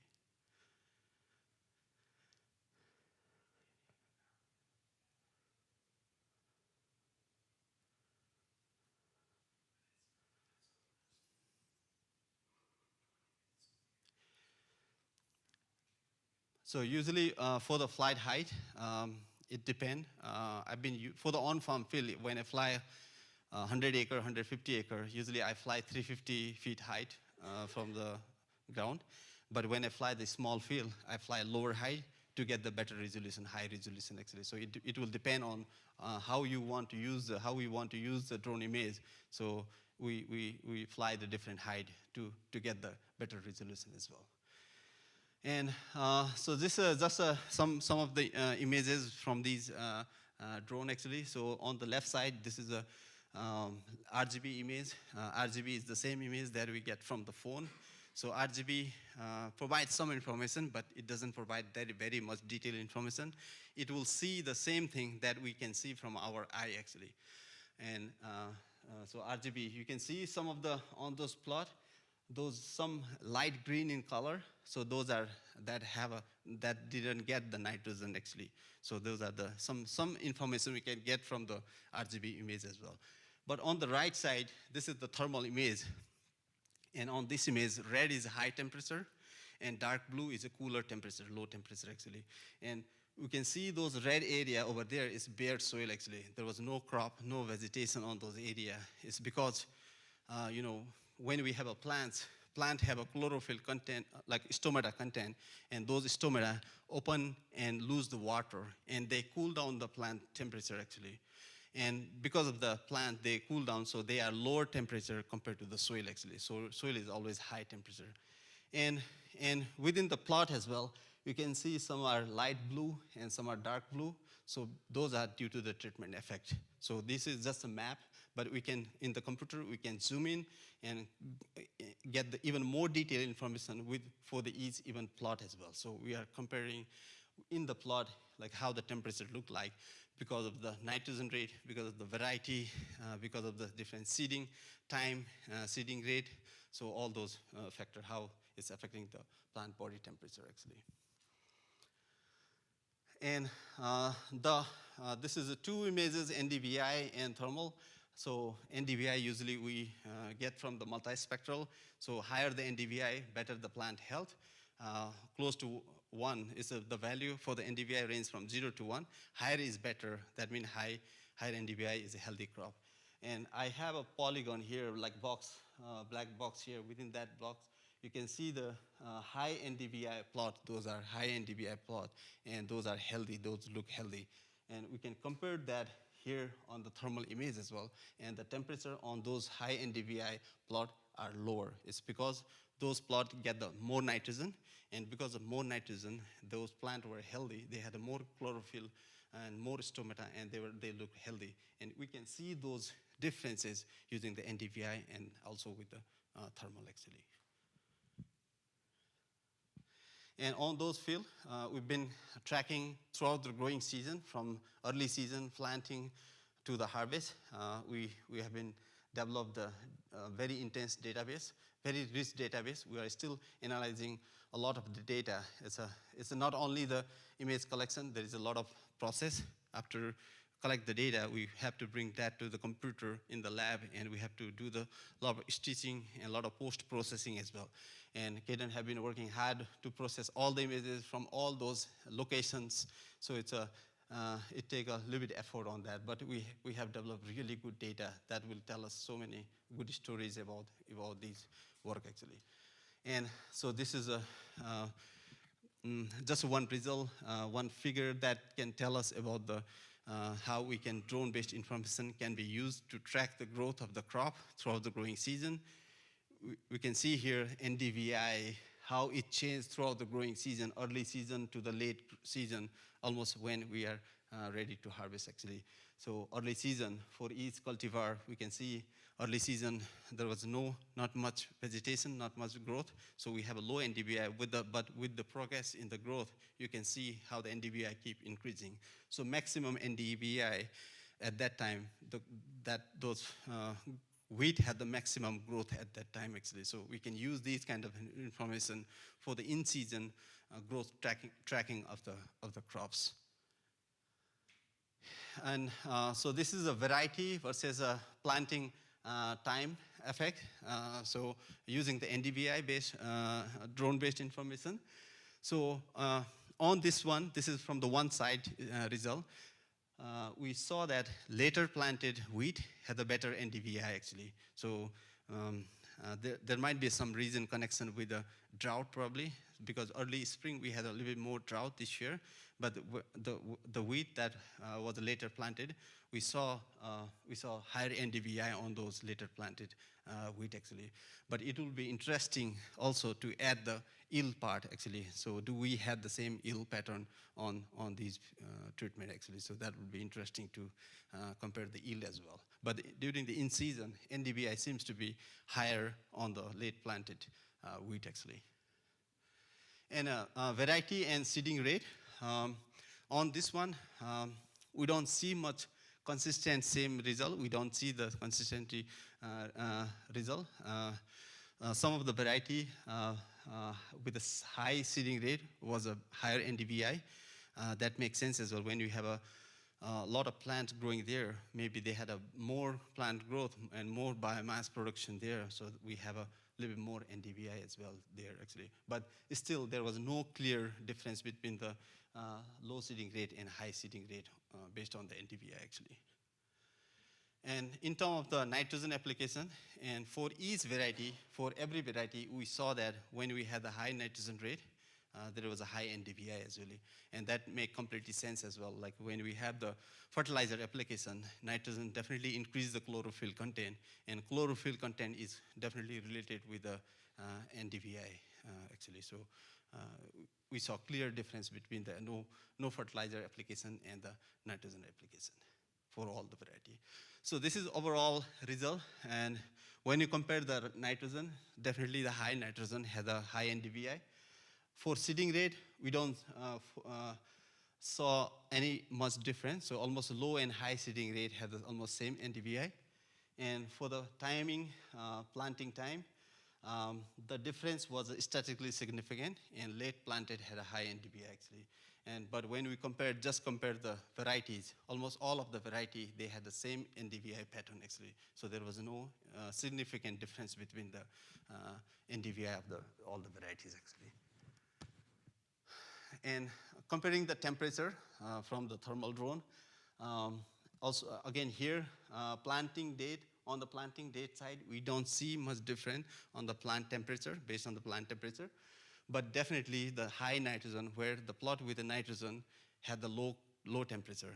That's because when we apply the nitrogen fertilizer, crop is more healthy, and it's a healthy crop have a lower temperature compared to the unhealthy crop. So that's why we can statistically see that there was a low temperature on the when we have the nitrogen application from the thermal-based drone actually. And for the seeding rate, again here, we don't see difference. Low and high seeding rate almost have the same canopy temperature, and also the variety, we don't see any difference on the variety based on the temperature as well. And comparing the yield, so this was a kind of interesting part. We saw late planted variety, late planted treatment had a high yield, and which is consistent with our NDVI as well. So NDVI also had the better NDVI on the late planted wheat. So it was almost consistent, and we found the same on the yield part as well. And also no nitrogen and nitrogen, and where we apply the nitrogen, we had a high yield compared to the no nitrogen. And in case of the seeding rate, almost the same, high seeding rate and low seeding rate almost had the same yield. So this was kind of interesting actually. So probably this year was a dry year, and when we had a high seeding rate, there was a lot of competition for the soil moisture as well. So probably that might be the one reason actually. So we cannot make the final decision, but this is really interesting because if we are getting the same yield from the low seeding and high seeding, do we need to do the high seeding? So it can, we need to explore more on and adding the other location data as well. But if we are getting the same yield from the low seeding as well, it can save the cost for the seed as well. So it will be interesting to combine additional data and make the final decision actually. And variety, based on the variety, almost all the variety had a almost similar yield actually. But this year was a little bit different year, drought year, so we still need to add the last year data as well on this one. And this is a kind of interesting actually. I thought last night actually about this one. I was presenting same work yesterday at the Harries. It was a very good discussion, and I was thinking, why not we can do some management profile. Can we create the management profile just based on the drone information? So we have a large data set. We have a multiple flight from the early season to the late season. Can I just use the drone information and make the recommendation and make the management profile actually? So this is not the final, but I need to add some other yield parameter as well. So based on this one, so you can see the treatment combination on the y-axis, and on the x-axis we have a drone-based information. Seasonal AUC is on the seasonal AUC, seasonal area under curve. So all the flight that I took, like 10 flight, I combined all those together, and for the whole season, I combined together and compared with all those treatment. And based on the best one, it is ranking here actually. And also combine the early season NDVIs, like a early 3 flight, I combine. So based on the early season, which combination is the best management combination? And then again, peak NDVI. So we had a peak at the maximum growth, and then I just took that peak, and based on that peak NDVI time, I ranked those management practices actually. And then later season as well. And also canopy, based on the canopy stability as well. And canopy stability is like how frequently the NDVI changing. So early season is too low, and it'll all sudden going peak all sudden.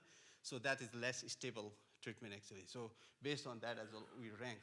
And then we gave the overall profile, combining all the data and rank those overall profile. But now we have to add the yield part as well. Do we are seeing the same high yield on that top rank management practice? So I think this will be a really cool, and this can be done using the drone information as well. So this is not the final result, but I think this can help us pick the best management practice for the future actually. So this is a huge application using the drone actually. And not only the crop growth in season monitoring, we've been doing some other stuff as well, like a plant height measurement. We have a 400, 500 plot in one side. And if Caden have to go measure the plant height, how the plant height look like, or how the biomass look like every plot, he will spend almost a whole week to do manually actually. So we thought, let's do with the drone. Can we use just drone and measure the plant height and plant biomass? So we are testing those using the digital surface model. So we can create a surface model using drone images, and that can give us the plant height and biomass information as well. And we have tested that measuring the real plant height as well, and we found quite a good correlation actually. So it's possible for the wheat as well. And we did the same thing for the soybean. We did the same thing for the corn as well on the different studies. But wheat and soybean are shorter, so it's not very, very much correlated with the actual plant height. But corn was really highly correlated because corn is tall. So for the tall plant, it's easy to detect the height actually. But it's still for the wheat as well, it was a quite good correlation actually. And so this is another work beside the previous one. On this work, this is at 7 different locations all around the state. On this side, we have 7 different fertilizer rates we are testing, and also the 8 different varieties actually on this side as well. Just a variety and nitrogen rate only. There are two only treatments here. So main objective here is to develop the AI-based model and to predict the yield as well as protein content. So we can use the information we get from here in our field as well, in our farm as well. Like if we are able to predict the protein content of our farm, and if we know how much protein we're gonna have on the different part of the field, so we can go and harvest those high protein areas first actually. And because high protein, based on high protein as well, we'll have a different price for the wheat actually. So this kind of information, though this is a small plot, but we can use some of this information to the on-farm level as well, beside the yield prediction actually. And also we are trying to test if the drone can detect the nitrogen stress early enough than human eye can see, so using this data. So if we know early, like the wheat is in the nitrogen stress condition, but sometimes just doing the visual scouting is not possible. But with a drone, we can do a little bit early detection compared to the human eye actually. So we are trying to do those things actually here actually. We have a multiple flight from this side as well. We can see the NDVI, GNDVI, and NDRE trend. So those are all vegetation index actually that we can get from the multispectral drone. And those all tell us about the in-season growth pattern, like early season to late season growth pattern. And here, so this is the NDVI trend with all different varieties and different nitrogen rate. And interestingly, obviously it was obvious result as well. With a high increasing in the nitrogen rate, every variety had a high NDVI actually. So that makes sense as well. When you have a more nitrogen, the NDVI also keep increasing for all the varieties actually. So that means, and nitrogen is improving the crop health. And when we just compare the variety, we don't see much difference. Here as well, NDVI was almost same for all the varieties, but with the nitrogen rate, with increase in nitrogen rate, NDVI is keep increasing the trend. So we can see the nice pattern of the NDVI as well. And this is on the x-axis we have a nitrogen different rate, and then y-axis varieties, and how the nitrogen application is affecting the NDVI for each variety, how nitrogen rate is affecting the protein for each variety, and how it's affecting the yield for each variety actually. And we can see here with increase in nitrogen rate, almost all of the variety, they improved in the NDVI. Similarly, also protein, with a high increasing nitrogen rate, we had a better improvement in the protein content of the grain as well. And also similarly for the yield as well. We can see with increase in the nitrogen rate, we had an improvement in the yield production as well. And not only the yield and protein, we try to correlate then with some other agronomic trait, like a plant height, head number, head weight, using the drone-based information from early season to the late season. So that red box we can see those, with the early season, it was less correlated, but with progress in the season, we can see all those agronomic traits as well. It was a better improvement in the correlation for everything. And grain yield, we had a consistently improvement on the grain yield with increase in nitrogen rate. So that was and also for the protein as well. We can see with the increase in nitrogen rate, there was an increase in the protein content on the wheat actually. With that, thank you so much. Hope you enjoyed my talk. And if you have any question, I will try to answer. If I cannot answer, I'll pass that to Dr. Lollato as well. So thank you so much.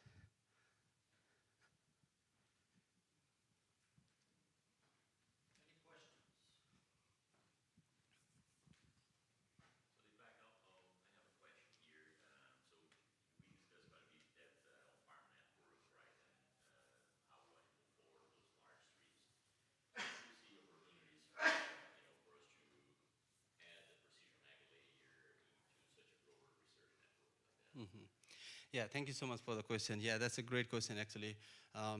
Those work all are on the small plot, but there is a huge application. We can use these technology in our farm as well. Like definitely the drone-based information, we can add that on the yield data, yield monitor data as well. We can add the satellite data as well on the farm, and combining all the data, even the soil sample, grid sampling, or if we have a soil scan, like various soil scan data, we can combine all the data. And also the important is we can add weather, and we can add landscape variability data. There are some freely available data as well that we can combine all those together and make the many decisions, like a variable rate seeding rate, or if we want to do the variable rate fertilizer rate application. So combining all the data, and through this project, I think we will have an opportunity to work together and make the decision and create a new recommendation as well. So if you want to, like we can see from the small plot, we are seeing that with the increase in nitrogen, we are having a better yield, better protein. So this finding, does it gonna work in our farm or not? So we can test those on your farm or through this network as well. So there will be a lot of huge opportunity. We can help with a flying drone, collect some drone images, and also if you have yield data, yield monitor data, we can add those data as well. Multiple years, the yield monitor data can give us the different, very valuable information about the farm that can ultimately help to bring the more profit to the farm actually. So there will be a lot of opportunity.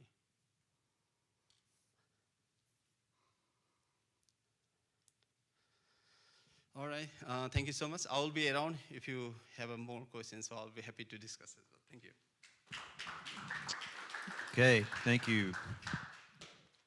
Well, that does wrap up our program, unless Romulo, you had any closing comments or?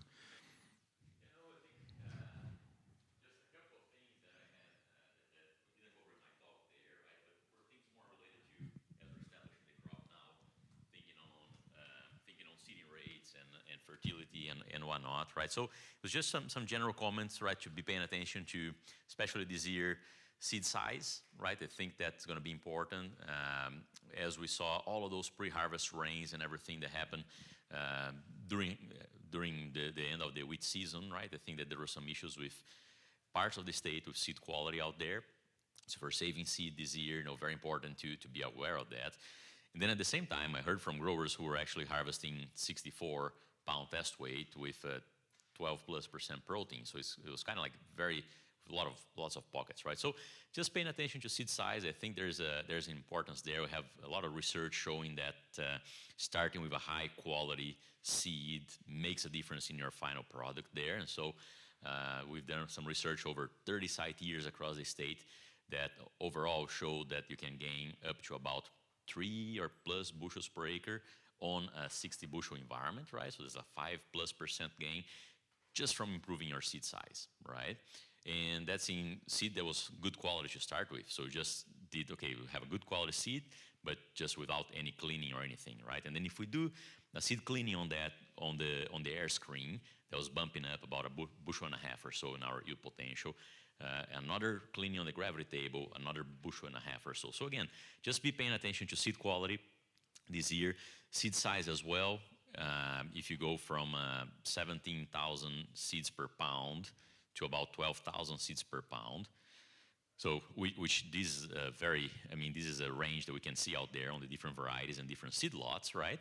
You're keeping a constant rate in pounds per acre, 90 pounds per acre. For example, you go from 1.1 million seeds to 1.6 million seeds per acre. So a huge difference in how many seeds we're putting out because of the seed size out there, if we're just keeping things on pounds per acre without adjusting, right? So just paying attention to some of those things as we get into the season now.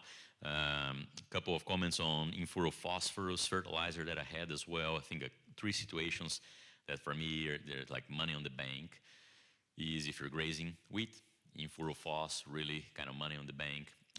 If you're sowing into relatively acidic soils and you're not willing to lime, right, as well, really make sure that we have that in-furrow-phos there. Or sowing late, right? If we have to wait on a harvest of a summer crop or something and then go with our wheat crop, that's another situation where in-furrow-phos really is money on the bank.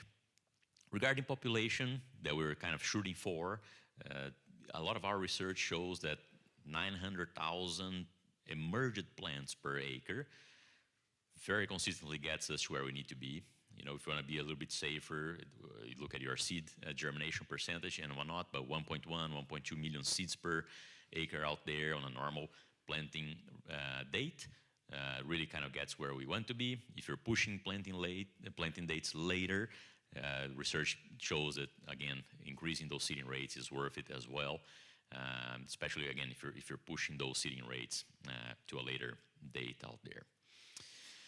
Then I think I also had a couple of comments on sulfur. We've done a lot of research on sulfur because I briefly mentioned nitrogen early on, right? But then the sulfur can become an important part as well, especially in this part of the state. If you go a little bit west from here, get into the Pratt area and so on, get into some sandier soils, right?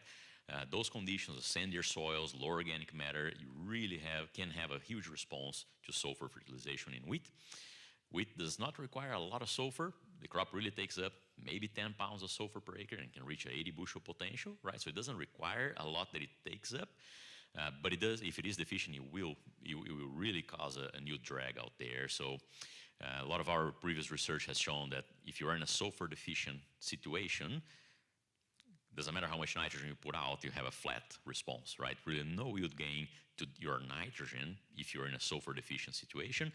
Now you take care of that sulfur deficiency, you're bringing your yield potential up for taking care of that. Not only that, you're also allowing the crop to now respond to that nitrogen, right? So you have a double gain there from in sulfur deficient situations. Now, how often does that happen? We did that research as well, going to a lot of commercial fields and putting strips of sulfur and then seeing the response.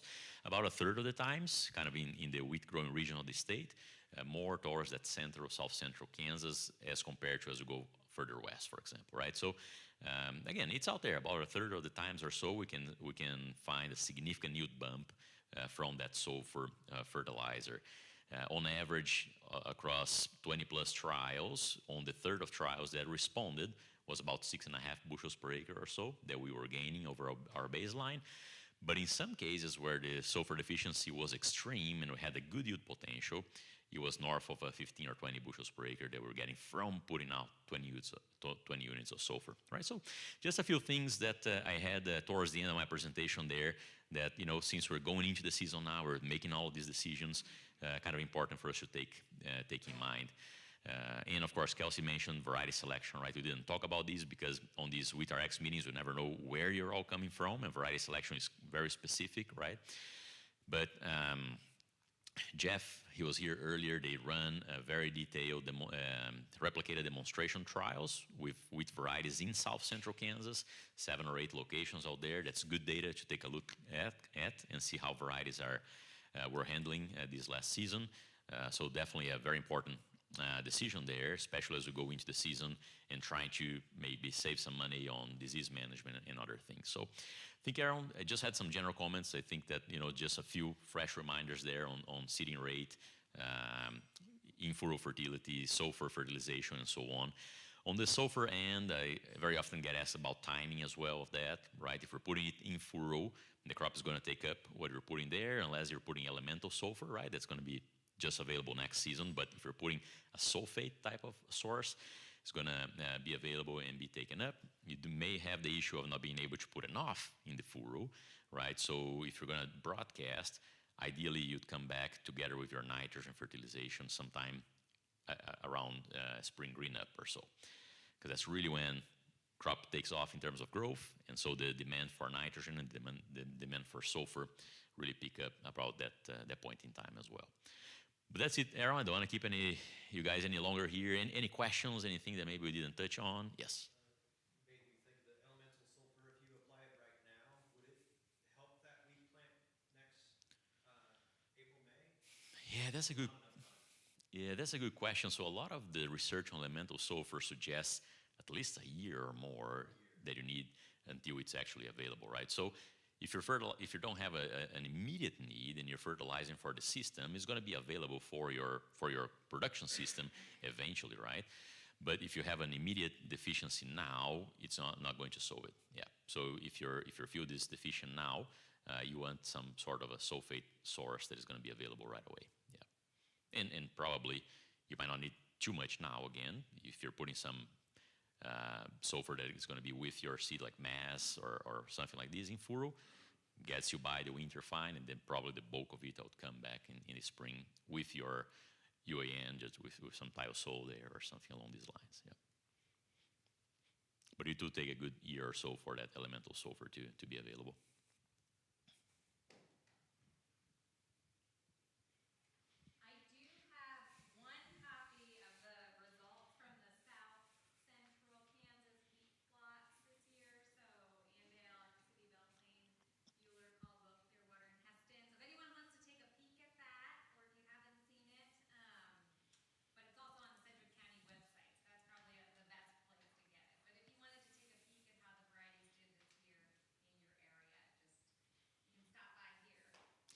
Yeah, and I always, when I talk about varieties, right, so that's an excellent resource that you guys have here in South Central Kansas, the agents putting out those demo plots, right, because they're replicated as well, and so you can actually get really good statistical power there.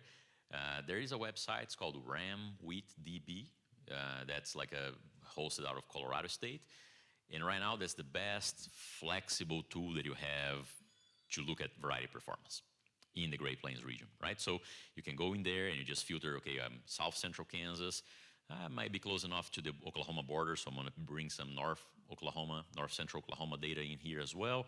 And then you can do either just look at summaries of the last year, last 2 years, 3 years, or even 4 years of variety performance in the region.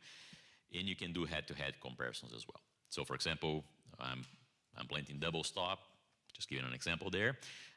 Let's compare how double stop is doing with Providence. And we did that comparison for a pre-plant meeting that we had in Oxford the other day. And Providence was actually out yielding double stop in probably 5 or 6 bushels per acre in this region in over 20 trials, right? So now if you're planting double stop because you need clear field is one thing, right? But then you can compare double stop with maybe WB44 or 45 CL as another clear field variety. So it's very easy to use that tool. It's ramwheatdb.com. And again, for variety performance and to summarize a lot of data very easy and very quick. It's probably the best tool that is out there now. So.